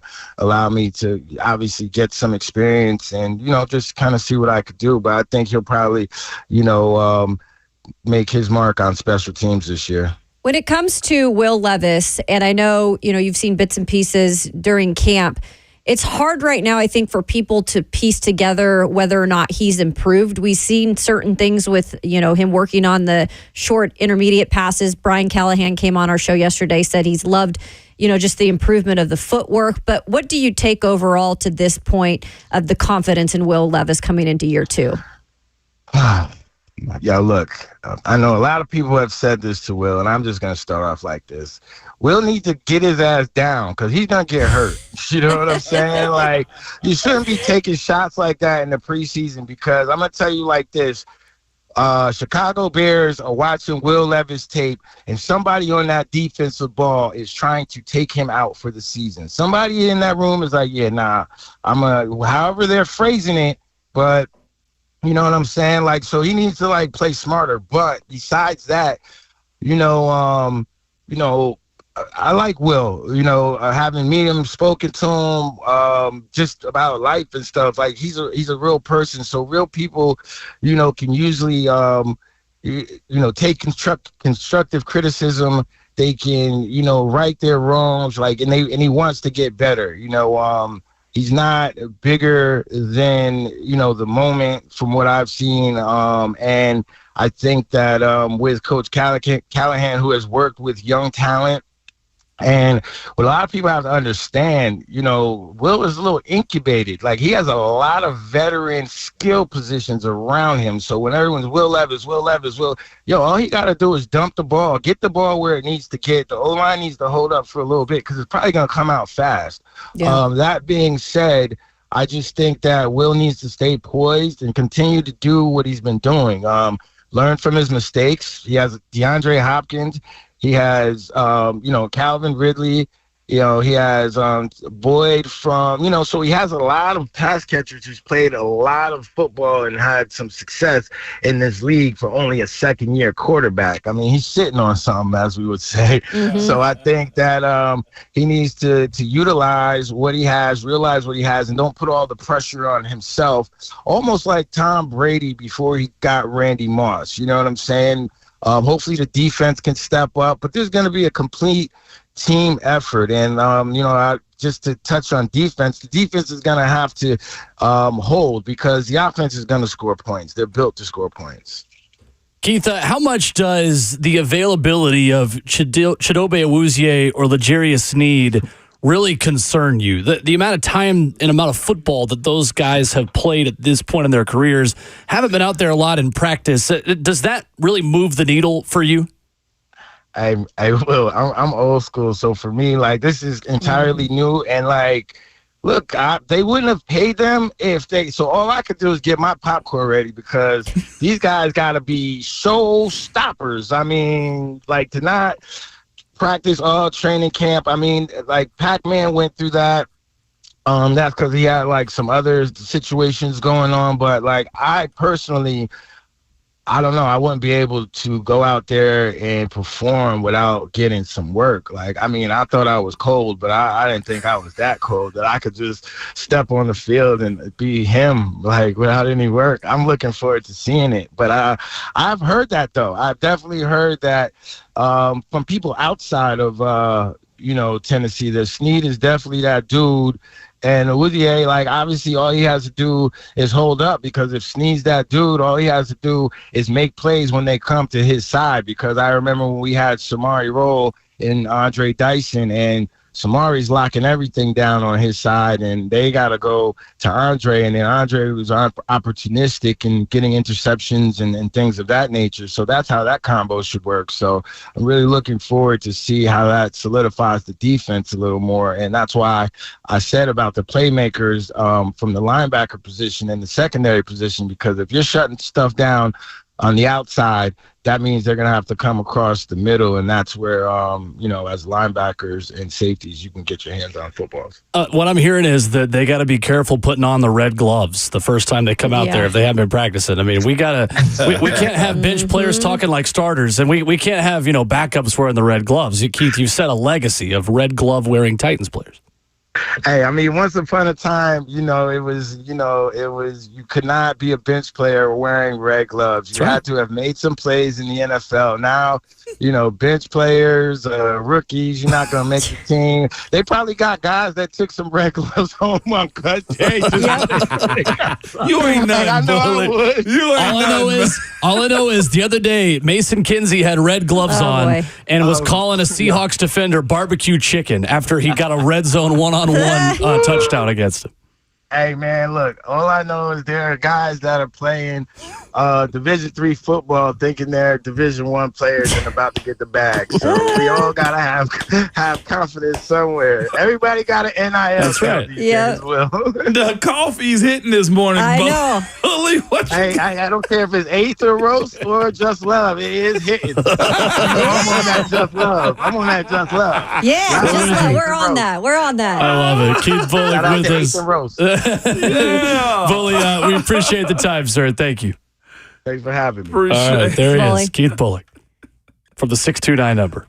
Keith, if you want to represent us with just love, we'll take it. Cold-blooded right there, We'll take man. it. Coming up, there is a G5 coach who just does not care.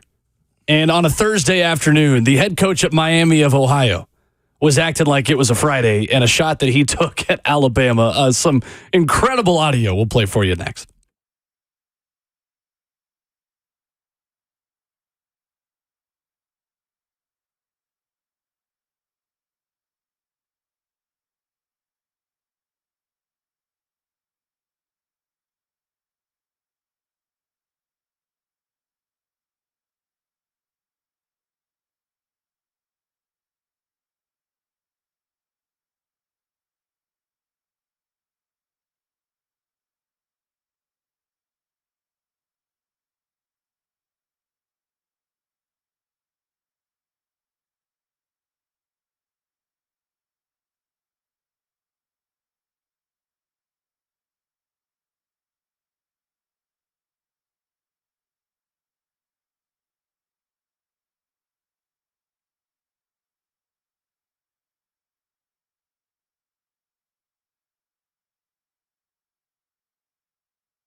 Wrapping up the show on Ramon, Kayla, and Will, RKW 1045 The Zone. Wrapping up a very fun week here on the program.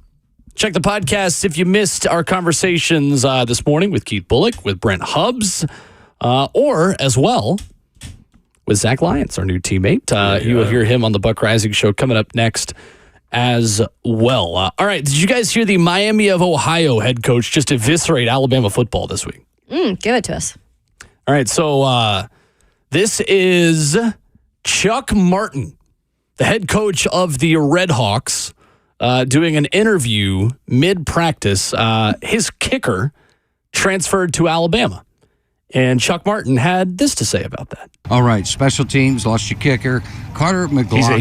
We didn't lose him. He's at Alabama. We know exactly. I understand. We know that. exactly where he's at. You media people, it's all pretend. Like, no, Alabama stole our kicker. Yes, they illegally recruited I didn't want to say it, They folks. illegally recruited our kicker and stole him from us. And like that's a fact. But but we act like it's not. We live in this la world. Like, hey, let's not talk. I don't know why everybody knows what's going on. So, yeah, Alabama stole our kicker. Let's go. A couple other schools tried to steal it, but then okay, what's the question? All right. Yes. I love the honesty. Yes, coach. Kalen DeBoer has since responded at Alabama practice and said, I don't know anything about that. He entered the portal and we recruited him the way we were supposed to. You gotta love it. Coach is fed up, man. It's like I done helped this kid become better at his craft, and you mean to tell him you come out here and steal my guy? I feel it, but they are the minor leagues. They are the development league. Like, that's simply what it is. Kickers included. Right. So that's why he has the freedom to say it. Say it all you want, coach. I don't give a damn. Man. They stole your kicker. It happens, but you can talk about it all you want. That's good. I'm glad for his transparency great. right there. It was actually really, really good. Are you guys familiar with his coaching record? No. Give it to he us. was at Grand Valley State before he ended up going to Miami of Ohio. From 2004 to 2009, he lost 3 conference games. He lost 7 games total. What? He won 2 Division II national championships. So this guy's probably like get used to whooping everybody's ass, man. In the 2000s, he was like, back when we recruited the right way, give people paper bags full of money, I could win anytime I wanted to. Now he's at Miami, Ohio, getting his dude stole. Like, as soon as you get an 80 overall, somebody wants to steal your kicker. Yeah. Come on. Out of all positions. I love this comment in the FNN Bank chat that says, stop playing them minor league schools first game. Let me educate you. Just tune in the radio just a little bit closer here. In the NFL, we have preseason games. So in the National Football League, we do this thing 3 times a year. We're going to play exhibitions. Titans are going to play one Sunday. They've already played 2 this year. College football, here's another tip, does not have preseason games. So what are the preseason games? Well, that's when you play Chattanooga. That's when you play the smaller schools. Those schools have programs because they are paid a lot of money by the power programs to come play them. So if Miami of Ohio wants to have a program, they're going to have to play SEC schools. If SEC schools didn't play them, they would fold their football program. This has been Football 101 with Will Bowling. Hey, now. That's And it they right need there. to What are we doing? Right. Like, of course, you're always going to play a group of 5 teams. And they need to play him at the beginning, though. That's right. I hate those Every that they team does put a it. cupcake in the middle, though. I'm like, wait, what are we doing? Homecoming. Homecoming. But serious, there's homecoming. always cupcakes within your conference, right? You guys have Mississippi State this year. Yeah, Right? we Am do. I wrong? That's crazy. That's You're correct. right. Last year was A&M. As conference schedules are expanded, you're actually going to see more cupcake games. Because if the SEC plays a 9th game, why would I can make my whole playoff resume in conference play. Why would I go risk a 3rd loss if I'm maybe going to be a 10-2 team that's on the fringe? Why would I go play Oregon when I'm going to see 5 top 10 teams in my own conference? There's no incentive for me to go schedule a really good Power 5 team other than the fact that you are required to, as a member of the SEC, you're required to play a Power 4 non-conference game. So that is why Duke and, these low-level, like SEC, Big Ten, like all these teams, like they're the belle of the ball. It's like, hey, how do we get Rutgers to come down to our school? Because that's the easiest P4 game we can get. It does seem kind of wrong for me. I know the school gets paid, but they're like, oh, yeah, we got paid to get our ass whooped. But then, like, those kids still have to get their ass whooped. I went to Western Carolina game once. I think it was in, like, 2009. Catamounts. 2019, actually. So Alabama played Western Carolina in Alabama, 66-3. After that game was over, half of their team the next week was out. It was all second-string players because they beat the hell out of them. So, like, I get it. It's like, damn, they're making a lot of money for this ass whooping. But the chancellor ain't the one getting choke slammed by Alabama's five-star linebacker. It's the daggum skinny quarterback kid who grew up in Pinehurst. Yep. Right. They just wants to play the game. So, like, it always, I'm conflicted watching these small schools get beat down. Well, and that's why it's heroes to us like Appalachian State that come out once in a while and will just put a whooping on those schools that they're not supposed to put a whooping on, Texas and they become legends. Yeah, they do. A&M last year. I mean, that's the reason we know what App State is, even more so. For sure. I saw somebody tweeted a picture of the Texas State Stadium. They got a new upper deck there, all this stuff. And Texas A&M account tweeted it and said, who plays in this high school stadium? And somebody then retweeted that and said, a team that beat Appalachian State at home last year. You can't relate. Oof. Got 'em. And then sometimes you get teams to pay, you to beat, to lose, like when Tennessee paid Georgia State and lost it.